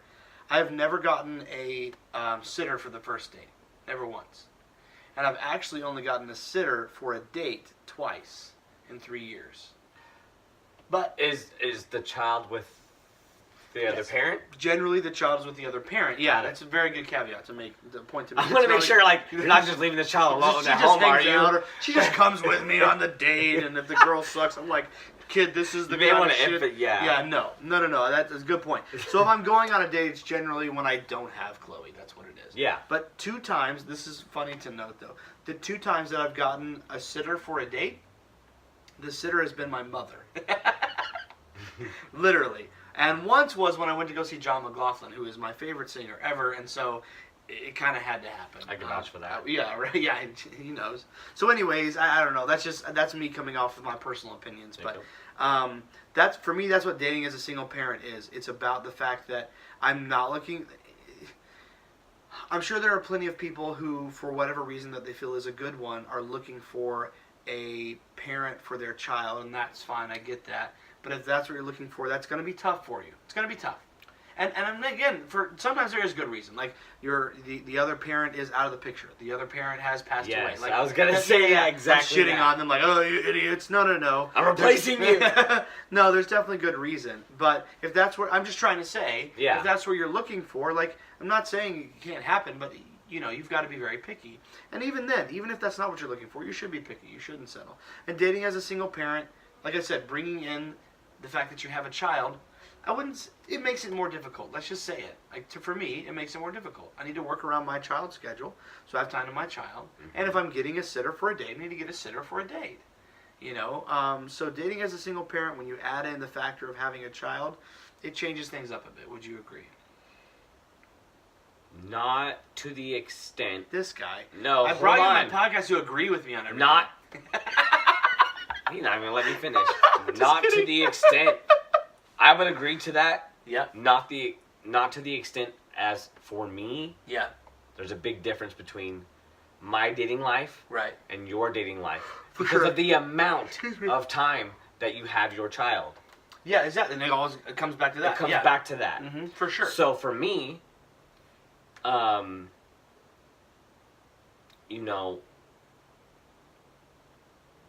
actually for the both of us, really, what it comes down to is, are you a decent human being? Yep. Which is actually somewhat rare, believe it or not. In my experience. Another big one that that I really started to take a look at. Are you the type of person to have, like, that my child can look up to? Yeah. That's a big want a role model. one. You want a role model. That's important. Yeah. There's the amount of fingers you're gonna... Too many. Yeah. I don't have enough. The amount of variables that go into dating when you already have a child. There's a lot of qualifications. Compared to when you don't. Yeah. Oh, yeah. Are just substantial. Well, it's a 180. For me and you and a lot of other people it is. But for some people who go into it with the same mentality of, all I care about is me, because when you're dating and you don't have a child, that's all you're dating for is just yourself. Right? Those people are assholes. Right. No. I'm saying when you don't have a child. Yeah. When you don't. Yeah. When you don't have a child, the only time but see, what you said is very important and very telling. It tells me how much you care about your kid. Because if you're dating and you don't have a kid, then all that you're dating to satisfy yourself. Right? And I'm not saying you're dating to be selfish or whatever. I'm just saying, like, you're dating for you. And then when you have a child, you're dating for you and you're dating for your child. Because whoever you're going to be with, if you're looking for a one-night stand, that's different. Do whatever. But if you're looking for someone to have a relationship with, they're going to be around your kid. That's a big variable difference. Yes, it's huge. It's huge. It's life-changing. I dated somebody who didn't have a child, and it took me 3 months. I knew by like 2.5. I let it linger. Yeah, it happens. But I think it's easier to date somebody that has a child. Yeah, 100%. Because they get it. There are some aspects where it makes it easier to dating somebody that has a child. There's some with compared to somebody that doesn't have a child and you do. Now, the caveat to that is there are people that have incredible levels of empathy. And you can date someone who doesn't... You can have a child and date someone who doesn't have a child and get along famously. And for me, that happened for a couple months and then it stopped happening. But it does happen where you can be with someone that doesn't have a kid and they're really great and they're great around your kid and you enjoy them and your kid enjoys them and it works out. Again, I'm not saying that's across the board. I feel like there are people out there with a level of empathy that can get that you need time for your child, that your child comes first. My stepsister's one of them. Right, there you go. She went into a relationship with a man that had a child. Yeah. And she's now my niece. I love her so much. That's awesome. She's awesome. Yeah. And then had a child with this person. Yep. And I love my niece, the other niece too. That's awesome. And seeing somebody who you grew up with. Yeah. Because I think I was 12. Yeah. When I met my stepsister for the first time, and seeing that person who has a lot of empathy. Yep. Take on that motherly role model. Yeah. It can be done. It can be done. Yeah, absolutely. In my experience, not so much. A little bit more difficult. Yeah. But again, what that brings with it is if you My stepsister is a quality woman. There you go. And she's taken. Yeah. Well, I assumed. I'm just saying. But again, if you're dating someone that has children or a child, and you have a child as well, then it really does help. It eases a lot of things because they get it. My kids come first. Well, no shit. I know I have kids too. Oh, okay, cool. Now you will date some people, and I'm not saying women. I'm saying men and women. Men will date women. Women will date men, and women will date women, and men will date men who have children, and they're a piece of shit parent. And generally, that reveals itself sooner rather than later. It does happen. It has happened to me. And I'm not here to say that I'm this, and Chris has helped me feel good about myself and my parenting skills tonight. Today, whatever time it is, doesn't matter. Because I don't know when this podcast goes out. In, March. There's a lot of editing that's going to go into this podcast. No, I don't edit podcasts. Nope, doesn't happen. It's going to be a while. I swear that it will, but it never does. Yeah. So... it's happened where I've dated someone or taken them out a couple times and then realized, and I'm not here to say, I'm a great parent. I think that I am a good parent. And I've had that affirmed, but at the same time, that's not my goal of this podcast. Hey, you're a good dad. You're a good Thank dad. you. But all I'm saying is... I've seen your Snapchats. You're a good because dad. that's how you can tell. Hell yeah. But here's the thing. You know what you want in a partner. And you know what you strive for as a parent. You also know what you don't want. Exactly. And there will be times where you'll either do drugs? You'll be on a date, or you'll be with that person, or you'll just be talking to them, and they'll say something, and they'll be like, "No, you're kind of a piece of shit person because you're a shitty parent." And that helps weed a lot of things out, because you know what you expect of yourself as a parent, and then when you realize that this other person has no problem. Who is this other person, Stuart? Come on, let's get into the nitty gritty. We're gonna do Not Your Mother's podcast. Right. Moms should not be listening, except for the younger ones. Your mom should not be listening to this. So who was this woman? What was her problem? And when did you catch that red flag? So first, I shouldn't have brought this guy out more whiskey. Second, I'm not going to put out any names. And third, the moment that I knew, and it's happened 2 or 3 times, the moment that I knew was, it's hard to say that it's one thing. It's generally a few things that are compounded, because I'm not one to be like, this one thing set me off, so you're out, But generally, it's 2 or 3 things, and it always involves their time with their kids. So if we're on the phone, and I get it, kids are annoying, right? They can be annoying. Yeah. I'm not here to say my kid's annoying, but you can be sometimes. It's just, if you're a parent and you never think your child is annoying, either 1, you're not paying attention, 2, you're deaf, 3, you're blind, or 4, you have rose-colored glasses on. And your child could do no wrong. Right, exactly. There's also that. And you make excuses. That was a great 4th. Go ahead. 4th, 5th, and 6th, I think. But if I'm on the phone with her and she's yelling at her kids, okay, they got on her nerves. It's fine. Yeah. But if she's yelling at them all the time, Micah, put that down! Or if she's exhibiting behavior that's just she's cursing around them a lot. Look, I've cursed around Chloe. It's happened, okay? And other people have cursed around her, and she's picked up curse words, and I've had to deal with that, okay? It happens. But if I hear or see consistent behavior around her kids that I wouldn't do around Chloe, and it's something that I think can be damaging to a child, then that tells me she's going to do that around my kid too. Eventually. You're out. Yeah. I'm not mad at you. That's how you've chosen to parent your children. I'm not the judge of how you parent your children. I am the judge of how you behave around mine. My child. Right. So those are big factors. Is how the time that you have with your children is huge, because number one, again, there's plenty of single moms that have gotten the shaft out there. I'm not saying there's not. There's plenty of single moms that should have more time with their kids, and they don't. But when there's a single mom that has little to no time, recently, not recently, no, that's not true. When there's single moms that just have, an amount of time with their kids that just, it's not making sense, and they don't want to address it. You know what I mean? They don't have any time with their kids, and they don't want to talk about it. And I don't press the issue. Yeah, you did some shit. Yeah. It's kind of hard for me. You did something. It's kind of hard for me to get that you, that you don't have any time with your kids, and you don't want to talk about it. It's just difficult. And I don't press it. If you don't want to talk about it, I'm not going to talk about it. But that tells me what I need to know, in my opinion. Now, again, that's me. deciding, that's me making a decision based off of something I don't know. The judge thought you were a piece of shit. And that your kids were better off not knowing their mother. If you don't have any time with your kids, something went south. Something happened. Back to dating as a single parent. Just saying. No. Call a spade a spade. If you don't have no time with your kids. Yep. It brings out fun, and I really think it brings out a lot of fun and interesting things with your kids as well. Like, for instance, I've only brought a couple girls around Chloe, and each time the first time neither time have they been brought around her as a romantic interest at all. Just because I don't she doesn't need to see that just yet. Like, I'm okay with her not seeing that or knowing that.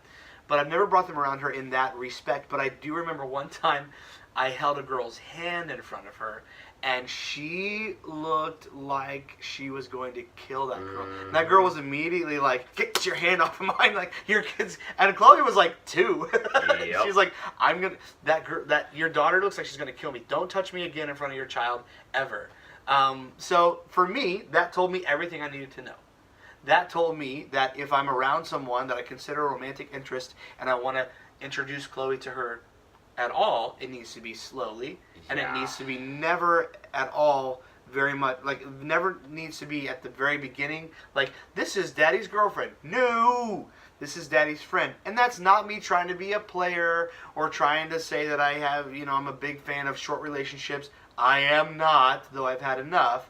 The point that I'm trying to make is, when I'm dating as a single parent, in my opinion, it doesn't hurt to introduce your child slowly to your significant other. And then it's just another variable. It's another interesting, odd thing. No, I agree. Yeah. There are a lot of crazy people out there. More than you think. And when you meet them for the first time, they don't usually seem crazy. No, yeah. I mean, there are a decent number that do, and you're like, this was a bad idea. Well, I immediately regret this decision. There are a number of people when you meet them, you're like, oh shit. Oh, you're this person. Yeah, you're not special. You're a unicorn. You're different. In the worst possible And then way. there are people who you just connect with on a deep level. Yep. And then you see them, like, for instance, you see somebody, like, you see how they connect with their child, and you're like, oh, that's fucking that's right. exactly how I connect with my child on that level. Light bulb. And there's something that works, right? Yep. And then you see how, you want to wait it out. You wait it out. You continue dating them. You want to make sure there's no red flags. It's really what dating is. You're like, hey, are you fucking crazy? Or can we, like, build a life together? Yeah, exactly. Can we do this? And then, you meet somebody and they make you happy. But there's that one piece. Yeah. That one piece of your life, at least, of your life that you're like, hey, you haven't met that part of me, and I'm fucking terrified. That's my most vulnerable part. Yes, that's my most vulnerable part. When do I introduce that to you? And then when do I introduce that to you? Number one, yes, it's very important. But also, here's the thing with dating. This is. I'm glad that you're going this direction because this is where I want to go. Dating is a show. You're not gonna fart on a first date. You're not gonna eat. Is it a blind date? You're not. What? Well, you're not gonna eat like you normally eat on a first date. You're gonna put the silverware back where it goes. No, I love the girls that do. No, I do. I do too. But by the way, don't ever order a salad around me. Fuck that. But what I'm saying is, for the most part, dating is, at least the first few dates, is a show, and it's putting on your best behavior, which I get, but you need to be real. So my concern very often is, okay, I'm going to introduce the person I'm dating to my child, to our child, and then when I introduce these two people, they're going to not date my child. That sounds fucking weird, so I didn't say that. Yeah. They're not going to do that, but they're going to be on their best behavior when I'm there around my child. But what are they really like? What you already spoke to. I experienced that firsthand. What you already spoke to was seeing how they interact with their child. you see that, and then that doesn't automatically say they're good with your kid. Your kid's a whole different kid with all different ideas and things like that. But how they interact with their kid can be quite similar to how they interact with your kid. So that's a helpful and a telltale way to see what are they going to be like with my kid. Now that I saw like what they're like with their kid, probably going to be like that with my kid. But again, like you said, or like I said, and like you wholeheartedly agreed with, they can act really nice to your kid from the get-go, but then at some point, if they start, interacting with your child in a way you don't appreciate, bye, Felicia. Bye, Felicia. Like, that's it, man. They're out. They're out. Like, this is your kid. This is your future. This is the person that you love more than anything in the world, and so you do anything to make them happy. If someone's interfering with their happiness, gone. Yeah, Next. you're cut. Yep. I have not really had an experience. This is why I prefer to date women who have children. Yeah. Because they can empathize with you on the struggles of parenting. I actually did date somebody who was not a parent, and I dated a few. It was it was difficult. It was difficult. I felt like I needed to explain certain things of being a parent, and I didn't think that I needed to. But if you're not a parent, you don't know. Right. So I feel like you had like it wasn't necessary, but you had to do it all. How do you not? Yeah, kind of like how do you not get this? Oh shit! Yeah, that's the worst. How do you not understand? Whatever, How do you not understand that my child comes first? Will always under any given circumstance come before you. Yep, absolutely. When you date someone who has a child, I think, at least for me, you automatically know that their child will always come before you. You should know that. Well, you would hope so, right? Yeah. And again, then that's the red flag. And vice versa. That's the red flag. If they're not coming before you, if you aren't running into. No, I'm gonna text his dad. And I'm gonna tell him that I'm sick so that you and I can spend time together. No, that's okay. No. We're gonna cancel plans. And lose my number. Don't text me. Lose the number, girl. So that's a red flag. That's a red flag. Absolutely. And there have been people, very, very briefly, that have done that, and I just was like, no, that's not gonna work. Okay, see you, bye. Because I almost expect to be put second. Because that would literally tell me. That's huge, though. You want that. Yeah, that would tell me how you feel, like how you would treat your child. You would say, hey, I can agree with the fact that you're gonna. I mean, not necessarily put your child first before everything, but like before any decision you make, like that's. You make it with how is this going to affect them? Yes, exactly. And it's difficult to find someone who doesn't have a child that's going to empathize with your reasoning, and that's going to level you're at. Pretty much. Yeah. So it's very difficult to date somebody who doesn't have a child. Personally, for me, I prefer to date people who have a kid. It's easier. Every single time is easier. And then the longer you're in that relationship, I really don't know, but I think it becomes more difficult because there's additional variables like, hey, so-and-so has baseball, soccer, hockey, practice, whatever it might be. They have this, they have this, they have this. Can you help me with this? Oh, dad can't go to this, like the real dad. Can't go to this or whatever. And you want to be like, like that, those are variables, like discipline. Like disciplining a kid who's not yours is fuck. Yeah. There you go. That's a great way to sum it up. It's difficult. It's like, where do we draw the line? Like, again, now you're getting into, and I'm not saying that you shouldn't, now you're getting into, not just dating. Now in-depth relationships. Right, in-depth. Like, you're living together, you're seeing each other every day. Like, that's the kind of relationship that you're in. Yeah, I'm not going to discipline that child day one. Right, exactly. But that brings me to our next point, and I did want to talk about dating as a single parent, but something that I was taught from birth was that divorce is not an option. Yes, it is. Sorry. And for many years, for a few years, what seemed like an eternity, there was a part of me that struggled with that and that wanted divorce to be an option, but in my heart I knew that it wasn't. And I won't go much further down that trail, but I'm just saying, I want anyone and everyone out there to know that me and Chris aren't here to say, we're not marching. This isn't a rally for get divorced tomorrow. Do that shit. No, I'm not saying that. It's expensive. It's a pain in the ass. It takes forever. It's no fun. It's a lot of heartache. It's a lot of financial fucking shitstorm. But sometimes you've got to go through something, not necessarily divorce, but you have to go through a divorce or something like that, or some kind of separation to get to the happiness that's on the other side. It's necessary sometimes. And again, we're not here to say man, fucking sign up for the divorce shit. Like this, it's not something that we look back at and think, man, that was such a fun time. I had so much fun during my right. This guy knows. I'm gonna write about this in my journal. My journal. Veronica had a very funny joke today. So I'm not. We're not here to be big advocates. That's the word I'm looking for. Advocates of divorce. But we're here to say, look, it is an option. And it's there for a reason. And I had a friend. There's a difference. There's a huge dynamic difference, okay? Because I don't mean to interrupt, but I wanted to ask you. Mm-hmm. I have not been the most religious person, right? I have my own. Bless you.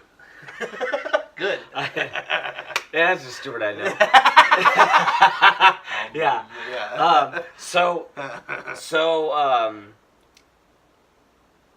being religious, like the religion you were in, and how deep you were in it. Balls deep. I was. How deep you were in it, and how it wasn't an option for you. Yep. Do you feel like you could have pulled out sooner had your religion not backed up? Oh, I would have. Absolutely. Like there's no way. You didn't even hesitate. I know. You didn't hesitate one bit. There's just, and again, I won't be getting into the specifics because it is in court docs, but there's just, that adds a level. Not just divorce, just your whole life. There's a whole nother level, and I'm not saying all religions, but a lot of them. And generally, religion in general, it's not just divorce. It's all your decision. I was talking to my friend Gavin the other day, and you add. People are gonna get mad. I don't give a shit. When you add God to every decision-making process, I'm not here to say that fucks it up, okay? But that does add a complicated level to it. What would God think of this? What would Jesus do? Am I going to hell for this? Am I going to... Precisely. So, the answer to your question is unequivocally yes. Could you pour me a little bit as well, please? Sorry. Absolutely, please sir. And thank you. It's not your mother's podcast. A little bit is the key. It's not your mother's podcast. We don't do little bit. Oh, jeez. So, the answer is yes. It would have. The union would have ended far sooner. I'm certain. But you have to. That's again. I'm getting into more territory with that. But when you add God and all this legalism to every decision that you make, it makes a decision-making process that much more difficult. And divorce. Go ahead. No. So, I mean, I personally, I know your story, right? Yes. Yep. I'm not going to get into that. Yeah, but bitch about it to you at work. Yeah. No. That's how we connected. No, I'm just kidding. Ta-da! You're divorced. I'm divorced. All right. Hey. No, I want to. At what point? Mm-hmm. Like, what was it that, like, in your religion? Yeah. What you were brought up to believe. What was it?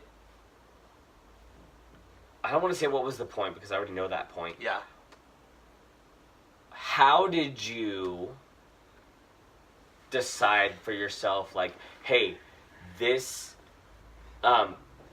regardless of what I was told from my religion, regardless, this, I know deep down in my heart, this has to be done. So I'll be very delicate with that answer. Yeah, I know. I'll be very delicate, but I appreciate you asking that because I think it's important for, if anyone's still watching at this point, and I hope that someone is. Oh, there's a lot of people watching. So, to say, to give an instance, I won't do that. But I will say it's all about your children. And again, I understand there's a story circulating right now about a girl that came out of the same cult that I did. I don't believe she has any children, but there was a level of physical abuse and mental, physical, and emotional abuse that she endured, and verbal abuse that she endured, where that, even without children, that got to the level where she was like, I can't keep getting chunks of my hair ripped out and getting locked outside in the cold. Like, I'm good. I gotta go. Yeah, but we'll endure those kinds of things because God will judge us for getting a divorce, because divorce is not an option. You have to understand. You have to understand when you get a divorce inside, not all religions, but inside the IFB cult that I came from, you're now disgraced. I can't be a pastor again. I was a pastor. I can't be a pastor again. I can't stand up and lead I can't stand up and be a worship leader. The song? Yeah, the songs. I can teach a Sunday school class.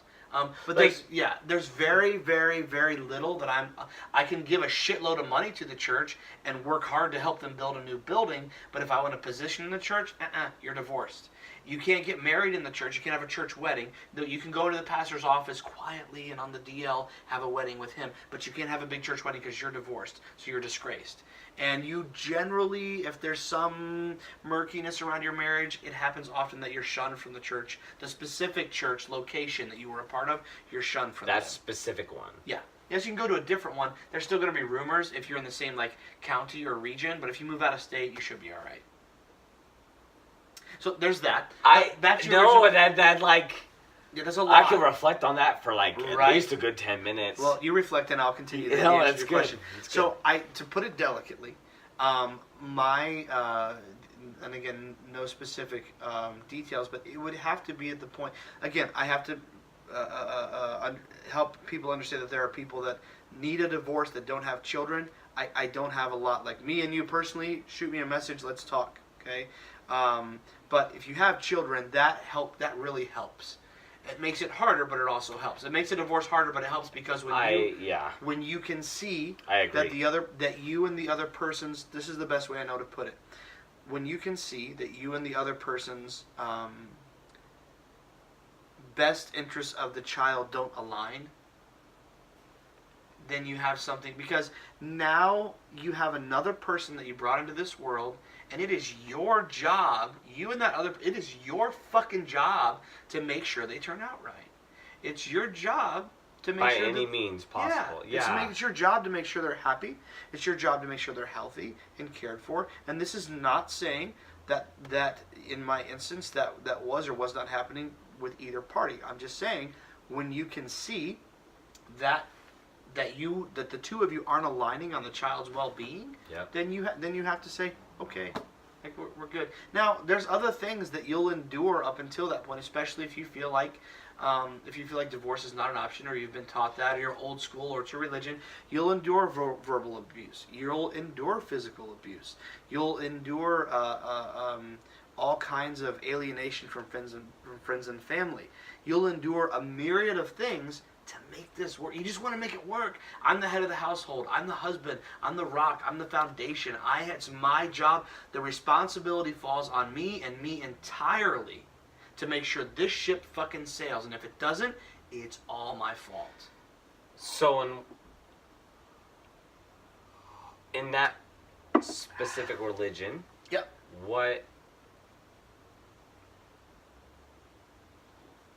what was put on the male to where you could steer that ship?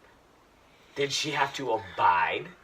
Did she, I know there's religions where we're in a weird time, a very weird time. The weirdest ever. The political side will tell women, yo, Beyonce's the way to go. All the women independent. I make my own money. Me. I write songs about my husband cheating on me. Yeah. Now. And then you have. I had to. Yeah. It's too easy. I get it. Yeah. And then you have. So that's one extreme. So far. Yeah. Religious base, and then you have the other side. You are the man. You are the captain of this ship. And you steer it toward Jesus.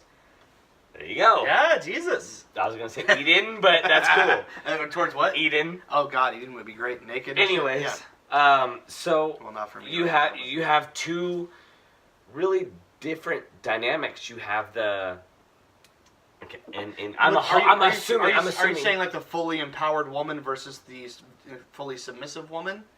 Well, I'm gonna say like there's so much in between, right? There's of course, dynamic of woman. Yeah. And then so you have religion, and then you have what in your religion God would assume to be like materialistic, heathen things, and then so like for you, being it very difficult in this day and age to try and kind of like, I'm assuming it's an assumption, have your ex-spouse's head at that, like, all the women independent, throw your hands up at me, and then you're like, I'm the captain of this ship, I steer the relationship. There has to be so much, like, there's a lot of friction. Conflict. There's a lot of friction. It's a tough dynamic to maintain because there's a part of you, there's an innate part of you that says, well, I'm independent and I can do my own thing. Why shouldn't she be independent as well? You know, there's definitely a part of you that's like, why but are the Bible? What the Bible says, women are to be silent in the church. And by the way, that's New Testament, which is the law that every fucking church out there is supposed to be going by. So women are, sorry, but like, that's well, not every single church, but a lot of your typical Baptist churches. That's what. And if you go there, you'll hear men saying Hallelujah, Amen, and you won't see women at the pulpit, and you won't hear women speaking during the message. So during the preaching, the sermon, whatever you want to call it. So it's a really tough balance to strike because you have a woman who, if she's got a good head on her shoulders, I'm not saying any woman doesn't, but you've got a woman who, if she's got a good head on her shoulders, is looking around at the shitload of empowered women in the world today and is saying, well, why can't I be like that? And the husband's saying, well, you need to not wear too much makeup and make sure you wear dresses down to a certain length and don't speak in the church and pretty much stay at home and make food and babies. And that is your only role. There's probably Bible verses that cover all of that. There are, in the Old Testament mostly, but there are. Yeah. And she's saying, maybe I want to start a record label. Maybe I want to wear pants. Maybe I want to go out with my girls on the weekend. Like, maybe I want to do these normal things that everyone else does. And you're saying I can't, and the Bible's saying and I can't, and a religion's saying I can't. And so what the hell are we doing?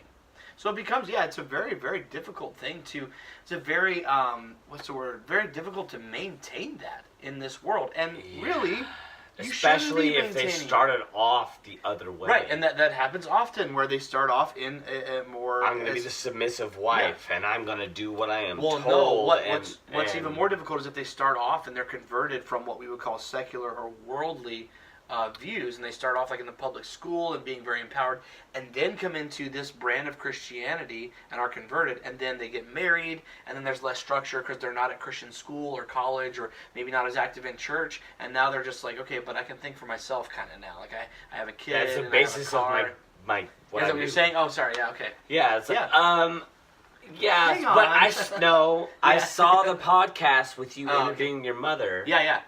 To where she was from my recollection, she was brought up that way. Yes, she was. You abide by this. Yes. This is what you do. What the fuck it is. Yep. And you go down that line. Right. And now my mom wears pants and leads the singing in the church. But I mean, like, my assumption would be the father doesn't still follow those same rules that the Bible goes fucking line by line by. Well, here's the thing. That's a very male chauvinistic. There's a lot of very male chauvinistic principles in that book and in that religion. So the guy can go by a lot of the same guidelines and be fine because he has far fewer ridiculous guidelines to go by. There's be the head of the household, make sure your wife is submissive, love your wife as Christ loved the church. Like, those are the big ones. Like, that's it. That's really it. Make sure your wife is submissive. Yeah, she needs to be submissive to you. That's what I'm saying. Like, that's a huge inner conflict. It's huge. Incredibly huge. Yeah, and that would be honestly like it's a pain point always. Yeah, it can't. You really can't come back to like a hey, we're gonna meet halfway. It's.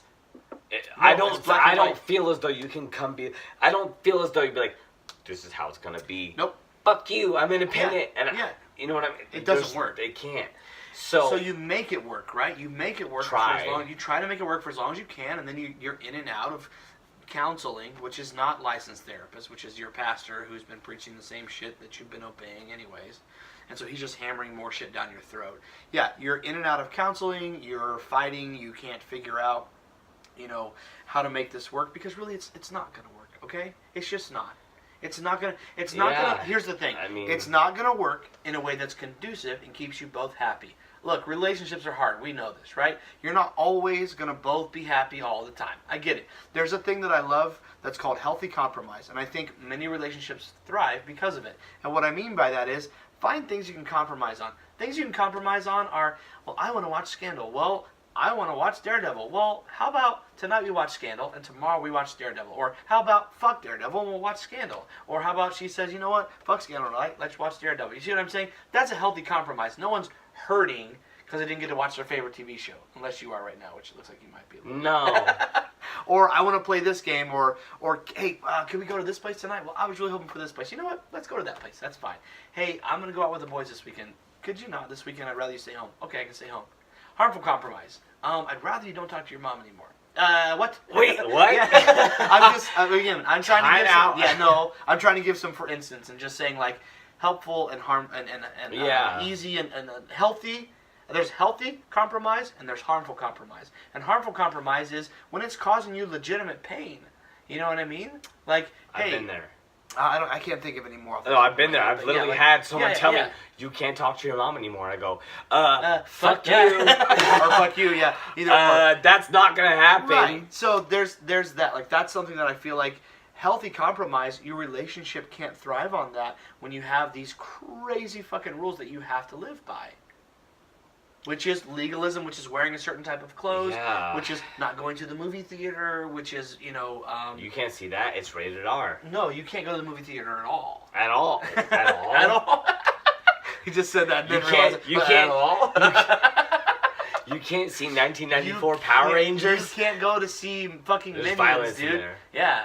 You can't go to... It doesn't matter if it's G. You can't go to see the Lego Batman movie. What about Passion of the Christ? Bruh, you can't go to the movie theater. Here's their religious based. Here's their reasoning.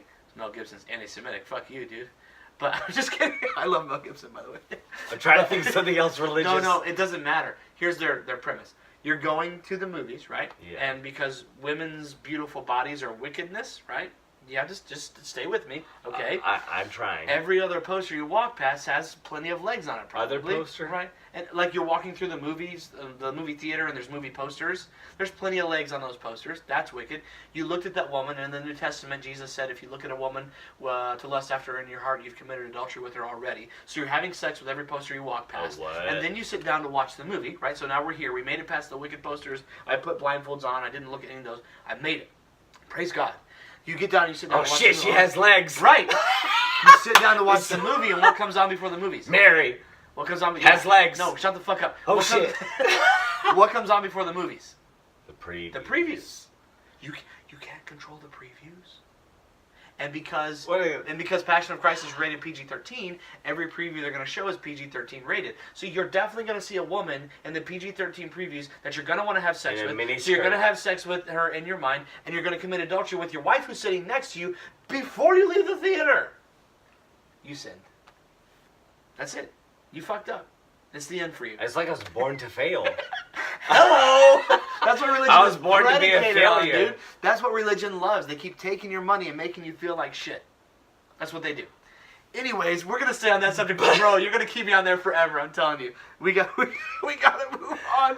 But I think this is the last thing that we're gonna cover. But that's some deep shit. Hell yeah! All right. But again, what you're trying to, I think the point that you're trying to make, and correct me if I'm wrong, that divorce is an option. Divorce is an option. But beyond that, inside of a very cultish religious construct that's taught you over and over that divorce isn't an option, it just really, really makes it difficult not to get a divorce, but to have a happy relationship inside of it. Why? Because your natural tendencies as a woman, because especially the religion that I was in, but in many religions, they're very male chauvinistic, and the woman is pushed down and made to be a lesser being, which to be fair, that's been a societal problem for many, many years. I feel like society, I believe society is on the uptick with that. We're doing better. Today was the Women's March. The last few months, while it's been horrific. You just dated this podcast. I know, fuck! Today was the Women's March, fuck it, whatever. Hey, whatever. Today was the... Google it! Yeah, Google it, and then know how late this one comes out. But today was that. It's all horrific information, but ever since the Harvey Weinstein story broke, but it's empowering. As difficult and horrific and gross and just heart-wrenching it is to hear these things, it's important and it's empowering women, in my opinion. So, with that, it's so different from like what you were brought up to believe. Oh yeah, 100%. Which is so like okay, so society. Let's just say like, society, the devil. Yeah, right? yeah. Secularism. Would, right now we're pushing a women's movement, and then you have not just this religion, but others, and saying like, sorry, you got to keep your mouth shut. Yeah, exactly. Yeah, and when they turn on the TV, which they're not allowed to have TV, but whatever, when they go to the checkout or when they hear their girlfriend talking, or on Facebook, they read things, People magazine. They read People magazine, and find out about Reese Witherspoon has alien babies or whatever it is this week. I don't know. It's not on People. Okay, that's on what is it? The Inquirer. The Inquirer. The Inquirer. So, it's definitely not on People. All right, anyway. Reese Witherspoon is breaking up with her husband. That's what's on People, right? Yeah. Or not breaking up, getting divorced. Because divorce is an option. Reese Witherspoon gained another chin. How I lost... Yeah. Okay, so, when these women who have been just shoved down in the social construct of their religion for so long, when they see these things happening, it triggers the right things in their mind to ask these questions that they are not allowed to ask, and say, hey, why am I not allowed this, or why isn't that okay, or why have I been treated this way for so long? I don't think it's okay. Now, be quiet. Don't speak up, because it's not you be quiet, but then be quiet. Don't speak up. It's not your place. You're just the woman who makes the babies and the cookies. Like, that's your job. Your job isn't to have an opinion. Your job isn't to speak your mind. I heard the whole Beyonce album. What can I else do? Exactly. What else can I do? I'm here. I'm going to say it. So that makes it very, very difficult, and it makes it. Then it makes it difficult for everyone, because then let's play it out, for instance, right? So let's say the husband and the wife somehow could come to the same conclusion that, hey, this is kind of bullshit, right? This whole religion thing where you're not allowed to be my equal. Not that you're my wife, Chris, but I'm just saying. Like, you're not allowed to be my equal. One day. Someday. You're not allowed to be my equal. You have to just stay at home. You have no voice. Yeah. I run all the finances. If you need something, and this happens all the time. If you need something, you run it through me. I'll see if we can afford it, and then I'll get back to you. Like, all these really fucking bullshit things. Let's say... Asking permission. Basically. So, because they're not allowed to have a job. So, for the most part. So, let's say the husband and the wife both come to the conclusion, okay, check it out. This is bullshit. We need out. Yeah. Your whole life, if you've been in the church long enough, your whole life, especially the church I come from, and many churches... It's kind of been like hardwired as a man, I'm assuming. Yeah. Hardwired as a man, like, hey, don't question this shit. There's that, but there's also the fact that your life, even many times your livelihood, is wrapped into that church. That's your community. Yeah. Because if you're part of a cult, you've shunned your neighbors. You've shunned your friends and family who don't believe like you believe. And now that's who you need to count on, but you can't. Because over and over again, you've tried to shove your version of the gospel down their throat. They've rejected it, and you've now shunned them. So your community is just you two, then. Reduced to either just you two or you two and anyone else that you know has gotten out. Right, and that's a very small number. So then you as a husband and wife have to look at, okay, we want to get out. How are we going to do this? Well, technically, and this is how we're going to do it. But then once we're out, what do we do? Because Bill, who is the head deacon at the church, got me my job at Edison, and so I'm probably going to lose my job. No, he wouldn't. Yeah, he would. And by the way, yes, he would. Sorry, Bill. I sell. Yeah, right. I sell. Whoever you are. I'm a Lularoe or whatever it is. I'm a Lularoe distributor, and everyone that's on my distribution list is a contact from the church. So I'm going to lose all that money that I've been making. Yeah, but you see what I'm saying? You're not just losing relationships. That looks like Scientology. Yeah, you're not just losing relationships that are very important, and people that you love. You're losing your livelihood. You're losing your livelihood. You've got to start over, and I don't mean start over with friends and family. You got to start over from ground fucking zero. You could lose your home. You could not be able to send your kids to the private school you're sending them to anymore. In fact, if you're at a big enough church, you're sending them to the Christian school. So let's say you have a 13-year-old in, what is that, junior high, 9th grade?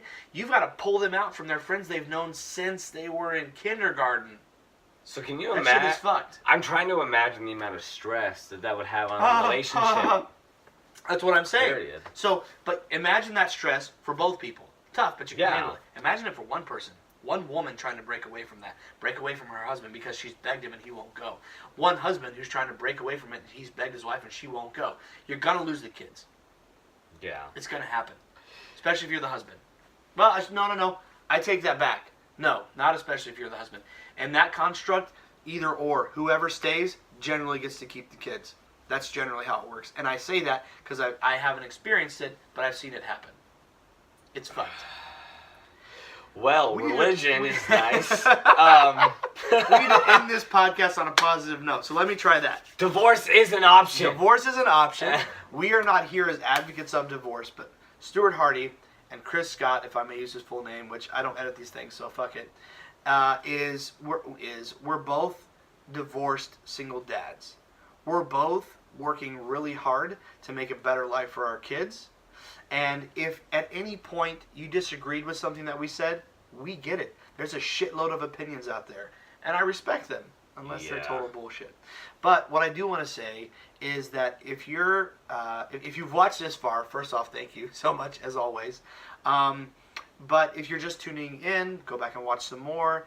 We had a lot of fun on this podcast, but my main shit was deep. What are you talking about? I like that's fun for me. We had fun, that was but fun it for got me. deep. You got deep. It might have pissed a lot of people off. Whatever. We had plenty of whiskey too. That always helps. So my point that I want to make is whether you're a single dad or a single mom, if you're a single dad or if you're looking at the fact that, hey, I may need to split with my partner, I may need to get a divorce.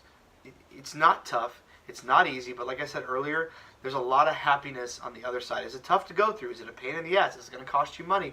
Are you going to lose some things? Hopefully not time with your children, but are you going to lose some things that you hold dear? Absolutely. Are you going to lose some temporal things? Are you going to lose some belongings? Most likely, yeah. But if it's come to the point where you're just... And I'm not saying like jump into a divorce. A lot of people jump into a marriage. That happens all the time.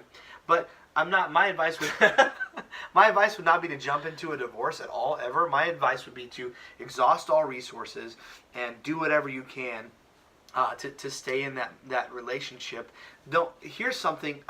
This is something I wanted to mention earlier. A dear friend of mine. I don't know why I missed this whole time. A very dear friend of mine once told me right after my split happened. It was very vulnerable and very powerful and loving of him to tell me this. He told me that his parents, and I've heard this many, many times, he told me that his parents stayed together for the kids. So once the kids, and Chris knows, once the kids got married, or not got married, but were out of high school or whatever, were kind of on their own, then they split up. My friend told me, and I will never forget this because this came at a pivotal time in my life, and I had too much whiskey, so I definitely feel like I'm going to start tearing up. But I'll never forget. He said, "I wish that they had split up when they wanted to." And he said that because the point he was trying to make is my childhood, while I would have been bouncing back and forth between two households, and while it would have been difficult and a big change, and I would have been uprooted from a lot of my norms, it would have been better for me as a child if my parents had split up. I want to leave you with that on the divorce as an option side. Go ahead. I'm going to leave you with do everything you can, exhaust all resources to keep your marriage together. Yep. I agree with that. Now, 100%. if your marriage now starts to affect the children, others around you, your mental health, you just deep down you know that this can't be good. If you have kids, if you don't have kids, if you know that mentally your health has declined and physically, because that can happen simultaneously. True. But if you know deep down in your soul that this is the right option for you, there are other ways than going straight to court and getting an attorney. Yeah. And that's very there true. are other ways than going, dividing your bank assets and doing this and doing that. There are other ways than going the legal route. Mm-hmm. That you can have it if you can. Yeah. If you can. If you can't, then you're going to have to brave through the storm. Yeah. And in my opinion, I think the storm's probably going to be worse than you think. Which is why I wholeheartedly think you should do everything you can to amicably dissolve the relationship to where both parents feel as though they lost something, but that they gained something as well. That's a good point. There's a lot. It's been 6 years, and to this day, I'm still dealing with issues that arise. And I'm still dealing with the non-communication. I'm still dealing with what may be going on at my son's school that I'm not aware about, and I won't be aware about until the teacher informs me, and not the other parent, and vice versa. There are so many different dynamics to being split up, where you have to come together. I'm not saying to get divorced. I'm saying try to save the relationship. If it can't be saved and you know it deep down and you're doing it for the right reasons, then divorce, but do it in a way where you can not hold resentment toward one another, where 5 years down the road you're thinking, well, this motherfucker did this to me 6 years ago, and because of that I'm going to do this, and I'm going to still hold this against retaliation. them. And you can really just sit down and have a discussion before it gets to that point and say, hey, I fucking hate your guts right now. This is why. Yeah. Let's get over that and come to a point where we can work together to raise this child together. Because that's essentially, that's the most important thing. That's your most important. That's your job. That is, no matter no matter what you think of the other parent, I'm going to tell you 95% of the time that other parent also thinks the child is the most important thing. Yep. So you both start from there. Yep. Period. That's good. And I love what he's saying, like, because I hope and I feel like that this podcast so many times has come back to the main point that both of us have as a priority in our lives, for Stuart and for Chris, and that is that our children are the most important things in our lives. So, to bring it back to that point, I love that, you had a lot to say, and it was all very important and all very valid and all very right, in my opinion. Doing your best to save it. And Stuart's over here like, if you need a divorce, go ahead and get it. And Chris like, well, hang on. But I agree with him. It's not something to rush into. It's something to exhaust all resources and try to make work. Because like he said, the storm that you're in for, it's worse. It's a shit storm. It's bad. Worse. It can be worse. Yes, it's not. It is worse. It can be worse. Yes. So even I like the middle ground that you put forth, which was saying like, okay, maybe it's not a divorce exactly, but it needs to be something definitive. Talk it out. Find a way to find that communication. Go to some kind of mediation or therapy or something like that. I will say this. Sorry, go ahead. Before I say this. No, say this. So I will say this: if you are if going to therapy is something, if you go to therapy, go to therapy. Fuck it. Fuck your beliefs. I don't care who you are, where you're probably gonna end up being wrong. Fucking go to therapy. It's amazing. But I will tell you this: if you're a Christian and you feel like, well, I've been going to my pastor for counseling and it's kind of helped. Okay, I respect that, but please understand this: does your pastor have an accredited degree in psychology or therapy or something in that nature? If he does, terrific. If not, which is the case most of the time, you need to seek therapy. Licensed therapy. If it's important to you that the therapist is a Christian, which that doesn't really make as much difference to you as you might think. I've experienced both sides of that. If it's important to you that they're Christian, fine. Make sure they're Christian, but also make sure they're licensed. Hold those both in the highest esteem and or regard. Those are both important factors. If it's important to you that they're a Christian, great, but also make it important that they're licensed. If it's not important to you, or let's say you don't care but your spouse does, just make it a priority that they're Christian. Another red flag, here we go again. I thought I was ending this podcast. I'm not. I fucking love it. This is great. Another red flag is if you're trying to go to therapy and your spouse either refuses or has a real big fit about it, that's a huge problem. And I shouldn't say spouse or domestic partner. Like you need. I'm not saying like there's something wrong with you. We should go to therapy. Yeah, they should have a problem with that kind of fucking language. But if you're like having very open, empathetic conversation, saying like, hey, look, can we we've been arguing for an hour now. What do you think about going to therapy? Man, I don't fucking want to go to therapy. I know, me neither, but we need some help. What do you think? Well, I'll think about it. Or if it takes you a long time to get there, okay. But if you can get your partner to agree to therapy, I think that's great. I think that says a lot about your relationship, and that's very much salvageable. I'm not saying if they don't agree to therapy, it's over. I'm not saying that. Yeah. I don't think that's an absolute, but I think it is something to be concerned about. I want to interject. I want to interject. I was like, looking at you like he's holding his breath. Go. If you don't want to hold regret. Yep. So if your spouse, that's a good point, recommends therapy, just fucking go. Yeah. What do you have to lose? Just go. What do you have to lose? Just talk, because I went to therapy. I'll be honest. I went to therapy by myself, and I learned a lot about just myself and how I go to therapy by myself now. I love it. It's more so how I respond to certain situations. Yes. Rather than what they're doing.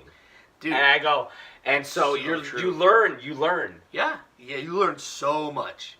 It sounds so cliche. It's so good. It does. Though. It's but true. you really learn how you respond to a situation. Or how you can avoid shitty situations by just tweaking if you go long enough. Yeah, if you go long enough. By tweaking your language a little bit. Or by just making yourself less abrasive. Things that you do that are abrasive and confrontational that you don't realize you're doing because you've been doing them since you were 16. And when your therapist says, okay, maybe put that another way. Well, that's the way I've always said it. Well, maybe try a different fucking way, dumbass. That's really big. That's really helpful. And I love what you said. I'm interrupting you, I know, again. So, it's fine. But I love what he said, and we're not closing yet. I keep sounding like a pastor. That's what they say. This might be a 2-part series. Right? Pastors always say, and I close with this. And I'm closing with this. Now we're not closing yet, but I like what he said about responding. Because the thing that you learn, that me and him, obviously, now that he said it, and I know because he's told me this before, he was going before I was. I commend you for that. The thing that we've learned from therapy is you're a single parent, right? Let's say that's where you're at. And we've talked about divorce as an option, and if you're almost there or not there. We've gone through all that, and if that's where you're at, I send you good vibes, prayers, whatever you need for that situation. But if you're already past that, or if you're in the transition, or if you're a full-on single parent, you have no control over the other side. You have no control over what goes on over there. That was...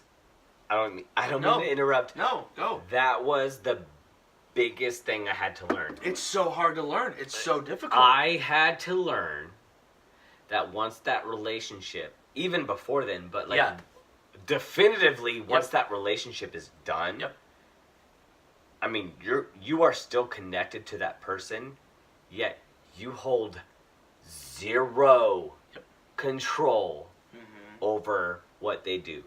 So what happens? And it's hard to take in. It's so hard. And what happens often is that while you don't have the control, you still continue to seek for it. Number one, and number two.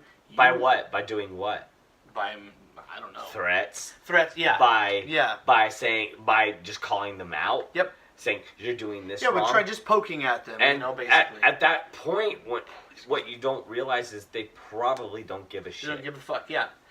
The other thing too to remember is that while you're doing that, and then sometimes it moves on and it transitions to something else, or this is all you do is you just stress all the time about what's going on over there. And look, this I want you to take that with a grain of salt, because to take for granted how your kid comes to you is very unwise. the emotional and physical state your kid arrives when you pick up your kid from daycare from their other parent, like it's very important that you pay very close attention to that. For many reasons, there are some more extreme, but for the very least, to understand their emotional state and their physical state when you pick them up so that you can care for them better in that transition period. Yep. Okay, so I'm not saying to throw that away, but I'm also saying we can so often just stress so much about what's going on the other side, and there's nothing we can do about it. There's really, unless it's something very extreme. Unless it's something very extreme. You can show them pictures with their timestamps and send it to a judge in the state of California. Yeah. And nothing. Yeah. At any rate, we don't. Listen, how do I say that? Like, no, I'm with you. That's where you have to learn that after you involve the courts. Yeah. You don't have control. No, it's in there. That's a very good zero point. control. That's a very good point on the divorce. That's why subject. I stress it. Yeah, it's a very good. If you can fix it. If not, don't even involve the courts. If you can keep the court, because once again, like what he just said, once you involve the courts, here's what happens to your hands. You're leaving it. You don't have hands anymore. It's all up to the judge. You're leaving it to somebody else you don't know. You have no idea what their beliefs are, how old they are, which way they sway. Are they liberal or Republican? Are they like what has been their life experience? And you're talking about all of these factors, and you're leaving it in the hands of them, of an unknown person. Yeah. You don't know anything about them, and you're presenting all of your facts, what you deem to be facts, right? And you present it to a person you don't know, and you're asking this random person, "Hey, here's my bullshit. Make a choice." Right. Point blank. Here's my bullshit. Here's their bullshit about me. Figure it out. Make a choice. Figure it out, and you don't know where the fuck that's gonna go. You went to a co-parenting class as well, correct? I went to many. Okay, so one thing that I heard that I thought was very interesting, and I love the way this is visualized, because what you're saying makes perfect sense to me. Yeah. I want to say it a little bit different to them. way. Yeah. But there's a lot of you out there that are with Chris, like, I know about that. The other thing that I want to say is what happens with, so you bring your bullshit, right? And she brings her bullshit, or she brings her bullshit and he brings his bullshit, or she and she, he and he, however it works out. You bring it all to the judge. Do you know what the judge does with it? The judge, this is all, yes, he also does that. He or she also does that. The judge, this is, what's the word? This is not wordplay, allegory. The judge has a drawer. No. The judge has a drawer. I'm not that drunk. The judge has a drawer of cookie cutters, and he takes one out and he says, "This kind of looks like what you're dealing with. This is your cookie cutter that I've used for 3,000 other people. So it'll probably work for you. If it doesn't work, come back in 6 months and I'll try another cookie cutter." That's not against the judge. The judge has to deal with a shitload of bullshit all the time. I get it.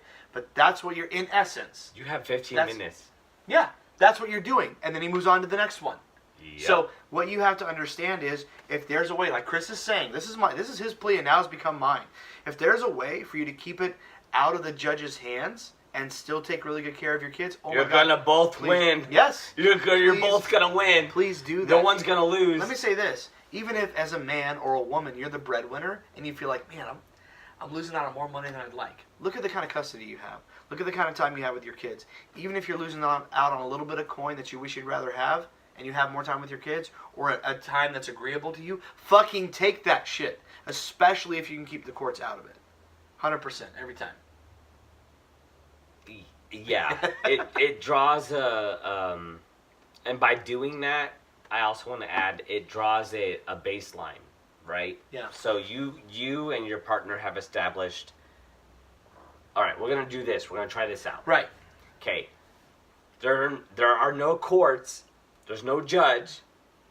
Yeah, so from here on out, you're kind of like fluctuating. Hey, Wednesday through Friday doesn't work for me. It doesn't work for me. Yeah. Can you watch them? I can't. Okay, well, you know what? I'm going to get my mom and dad to watch them. Yeah.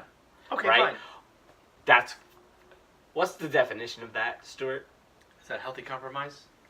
Or no? Co-parenting. Co-parenting. It's co-parenting. Co-parenting, yeah, it's just working together. Do that, yeah. If you can work together to still bring up this child in a healthy environment, yep. do that. That's the shit. Don't say, hey, fuck you, right. person I couldn't get along with. Yeah. And that fucks fuck the kid your over belief. too. Yeah. Yeah. Fuck you.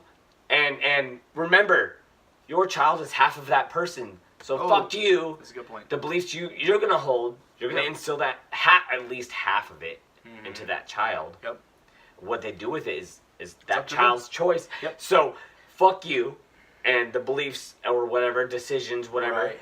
However you want to live your life, half of that is at least, right? Yeah, at least 80-20, yeah. 50-50, 50-50, whatever. Yeah. 60-40, whatever it might be. Like whatever it is, you're putting that, and you're just saying like, that's not the way to go. Like the way to go is like, hey, we're gonna meet halfway. Yeah. We didn't work out. I wish you the best of luck. I hope you're happy. I hope that you found someone that makes you happy. But let's not fight. Let's not fight about it. We're not affecting that. We're not affecting the thing that literally just started off in its world. Right. And it's really, really difficult. I get it. Above all else, no, I get it. This guy knows. It's hard. So I'll probably end it with this. Okay. I'm gonna share probably something really deep, where, me not going to court again yet. I choose not to yet because I can see my son is turning 7. My earliest memories was like 3, but when I mean like 3, I'm talking about a toy that I had when I was 3, something that was important. Okay, your earliest memories of your childhood. Yeah, of my childhood. I'm trying to think, hey, you know what? I went through a lot of shit in my childhood. Yeah. When did I really start connecting the dots? Is right about the same time. Where he's at right now? Gotcha. So I have to be very careful on how I move forward, how I connect with his mom, how I do this, how I do that. Yep. I can't just say, this is how it's going to be. You're going to eat, instead of mac and cheese, you're going to eat broccoli and chicken with some corn on the side and a little bit of this and a little bit of that. Yeah. You can't do that. Nope. They're developing. They're human beings. They are their own person. And you have to recognize that early on. This is not a reflection of you. This is not these people are not they're people. They're not a reflection of you. They're their own person. You can instill values. Yep. You can instill life lessons, but you can't impose. You're going to have to let them figure that out for themselves. My interjection would be you can impose, and that's going to cause damage. And you think about yourself as a child. You can. Right, you can. No. What I'm saying is I'm agreeing with you by saying when you do impose, then you think about the things that were imposed or pressed on you as a child. Did you want to keep doing those things as an adult? No, you ran from them. So what he's saying is, essentially, you can't impose because when you do that, you fuck it up. So technically, you can impose, bad call. Sorry, back to what you're saying. No. Yeah. Thanks for clarifying, because could have went a different way. Yeah. But, I mean, you can't really expect that the way they think is going to be the way that you think. They have an entirely different side of which you decided at one point you're going to reproduce with that thought process. Yep. Yeah. you're gonna reproduce with that way of thinking. Yeah. That's half of them. Yep. And that's a very good point. I like that. And I've never thought about that before. And you kind of have to do the best you can to, if you don't agree with it, just kind of like mitigate the damage, I guess you could say. Like, of course. You know, if you think that's a destructive way of thinking and you don't agree with it, and you think that, hey, like, you should probably go to bed at this time. You're only this age. Right. And 10:30 is not you should probably eat broccoli or something green that's going to give you nutrition. Right. Probably do that. If you're going to, I don't know, whatever, not cuss. Right. As a little kid, like, whatever it might be. Like, you're not the only one. There's another side that makes those decisions, and before you can get pissed off, you have to realize that happened. Right. I have to accept it and then move forward and kind of like come together and say, hey, I don't agree with this. Be educated and do your research and say, know what you're talking hey, about. You may not want to put the kid to bed at 12 at midnight. It's probably not a good idea. Not a good idea. Because, sleep deprivation results to XYZ. Right. Well, and you don't... And that way, they'll be like, hey, he's not just being a dick. Like, there's some type of... I can see where he's going with that. Yeah. Like, he's got some education behind him. He can back it up.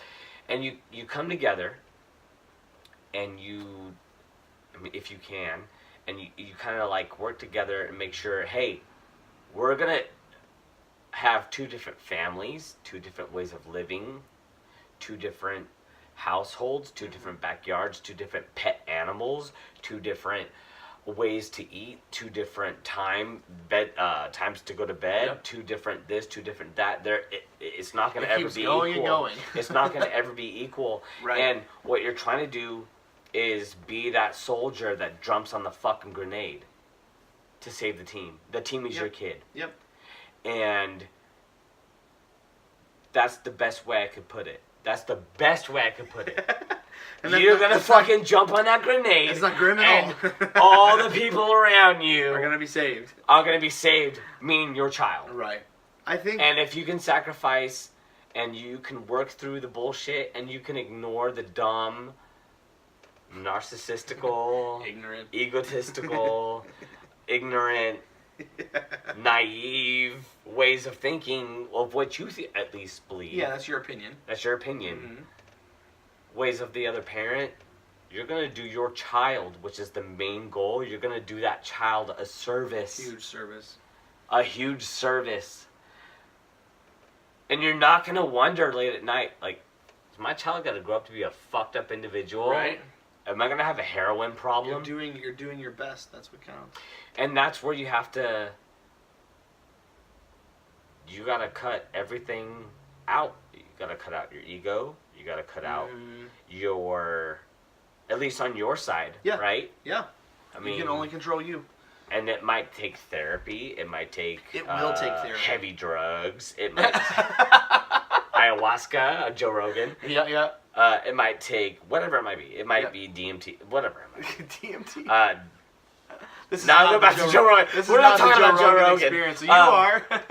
But it might take for you to realize that I'm not the only person that made this being, so therefore I cannot be the person that controls 100% of this being, and it's not. I'm just gonna lower the collateral damage of what happens. Yeah, I like that. Those are all really good points. I think there's a word in there that I pulled out when you were talking that makes a lot of sense. That I get frustrated when I see single. I think it's a self-righteous kind of thing, right?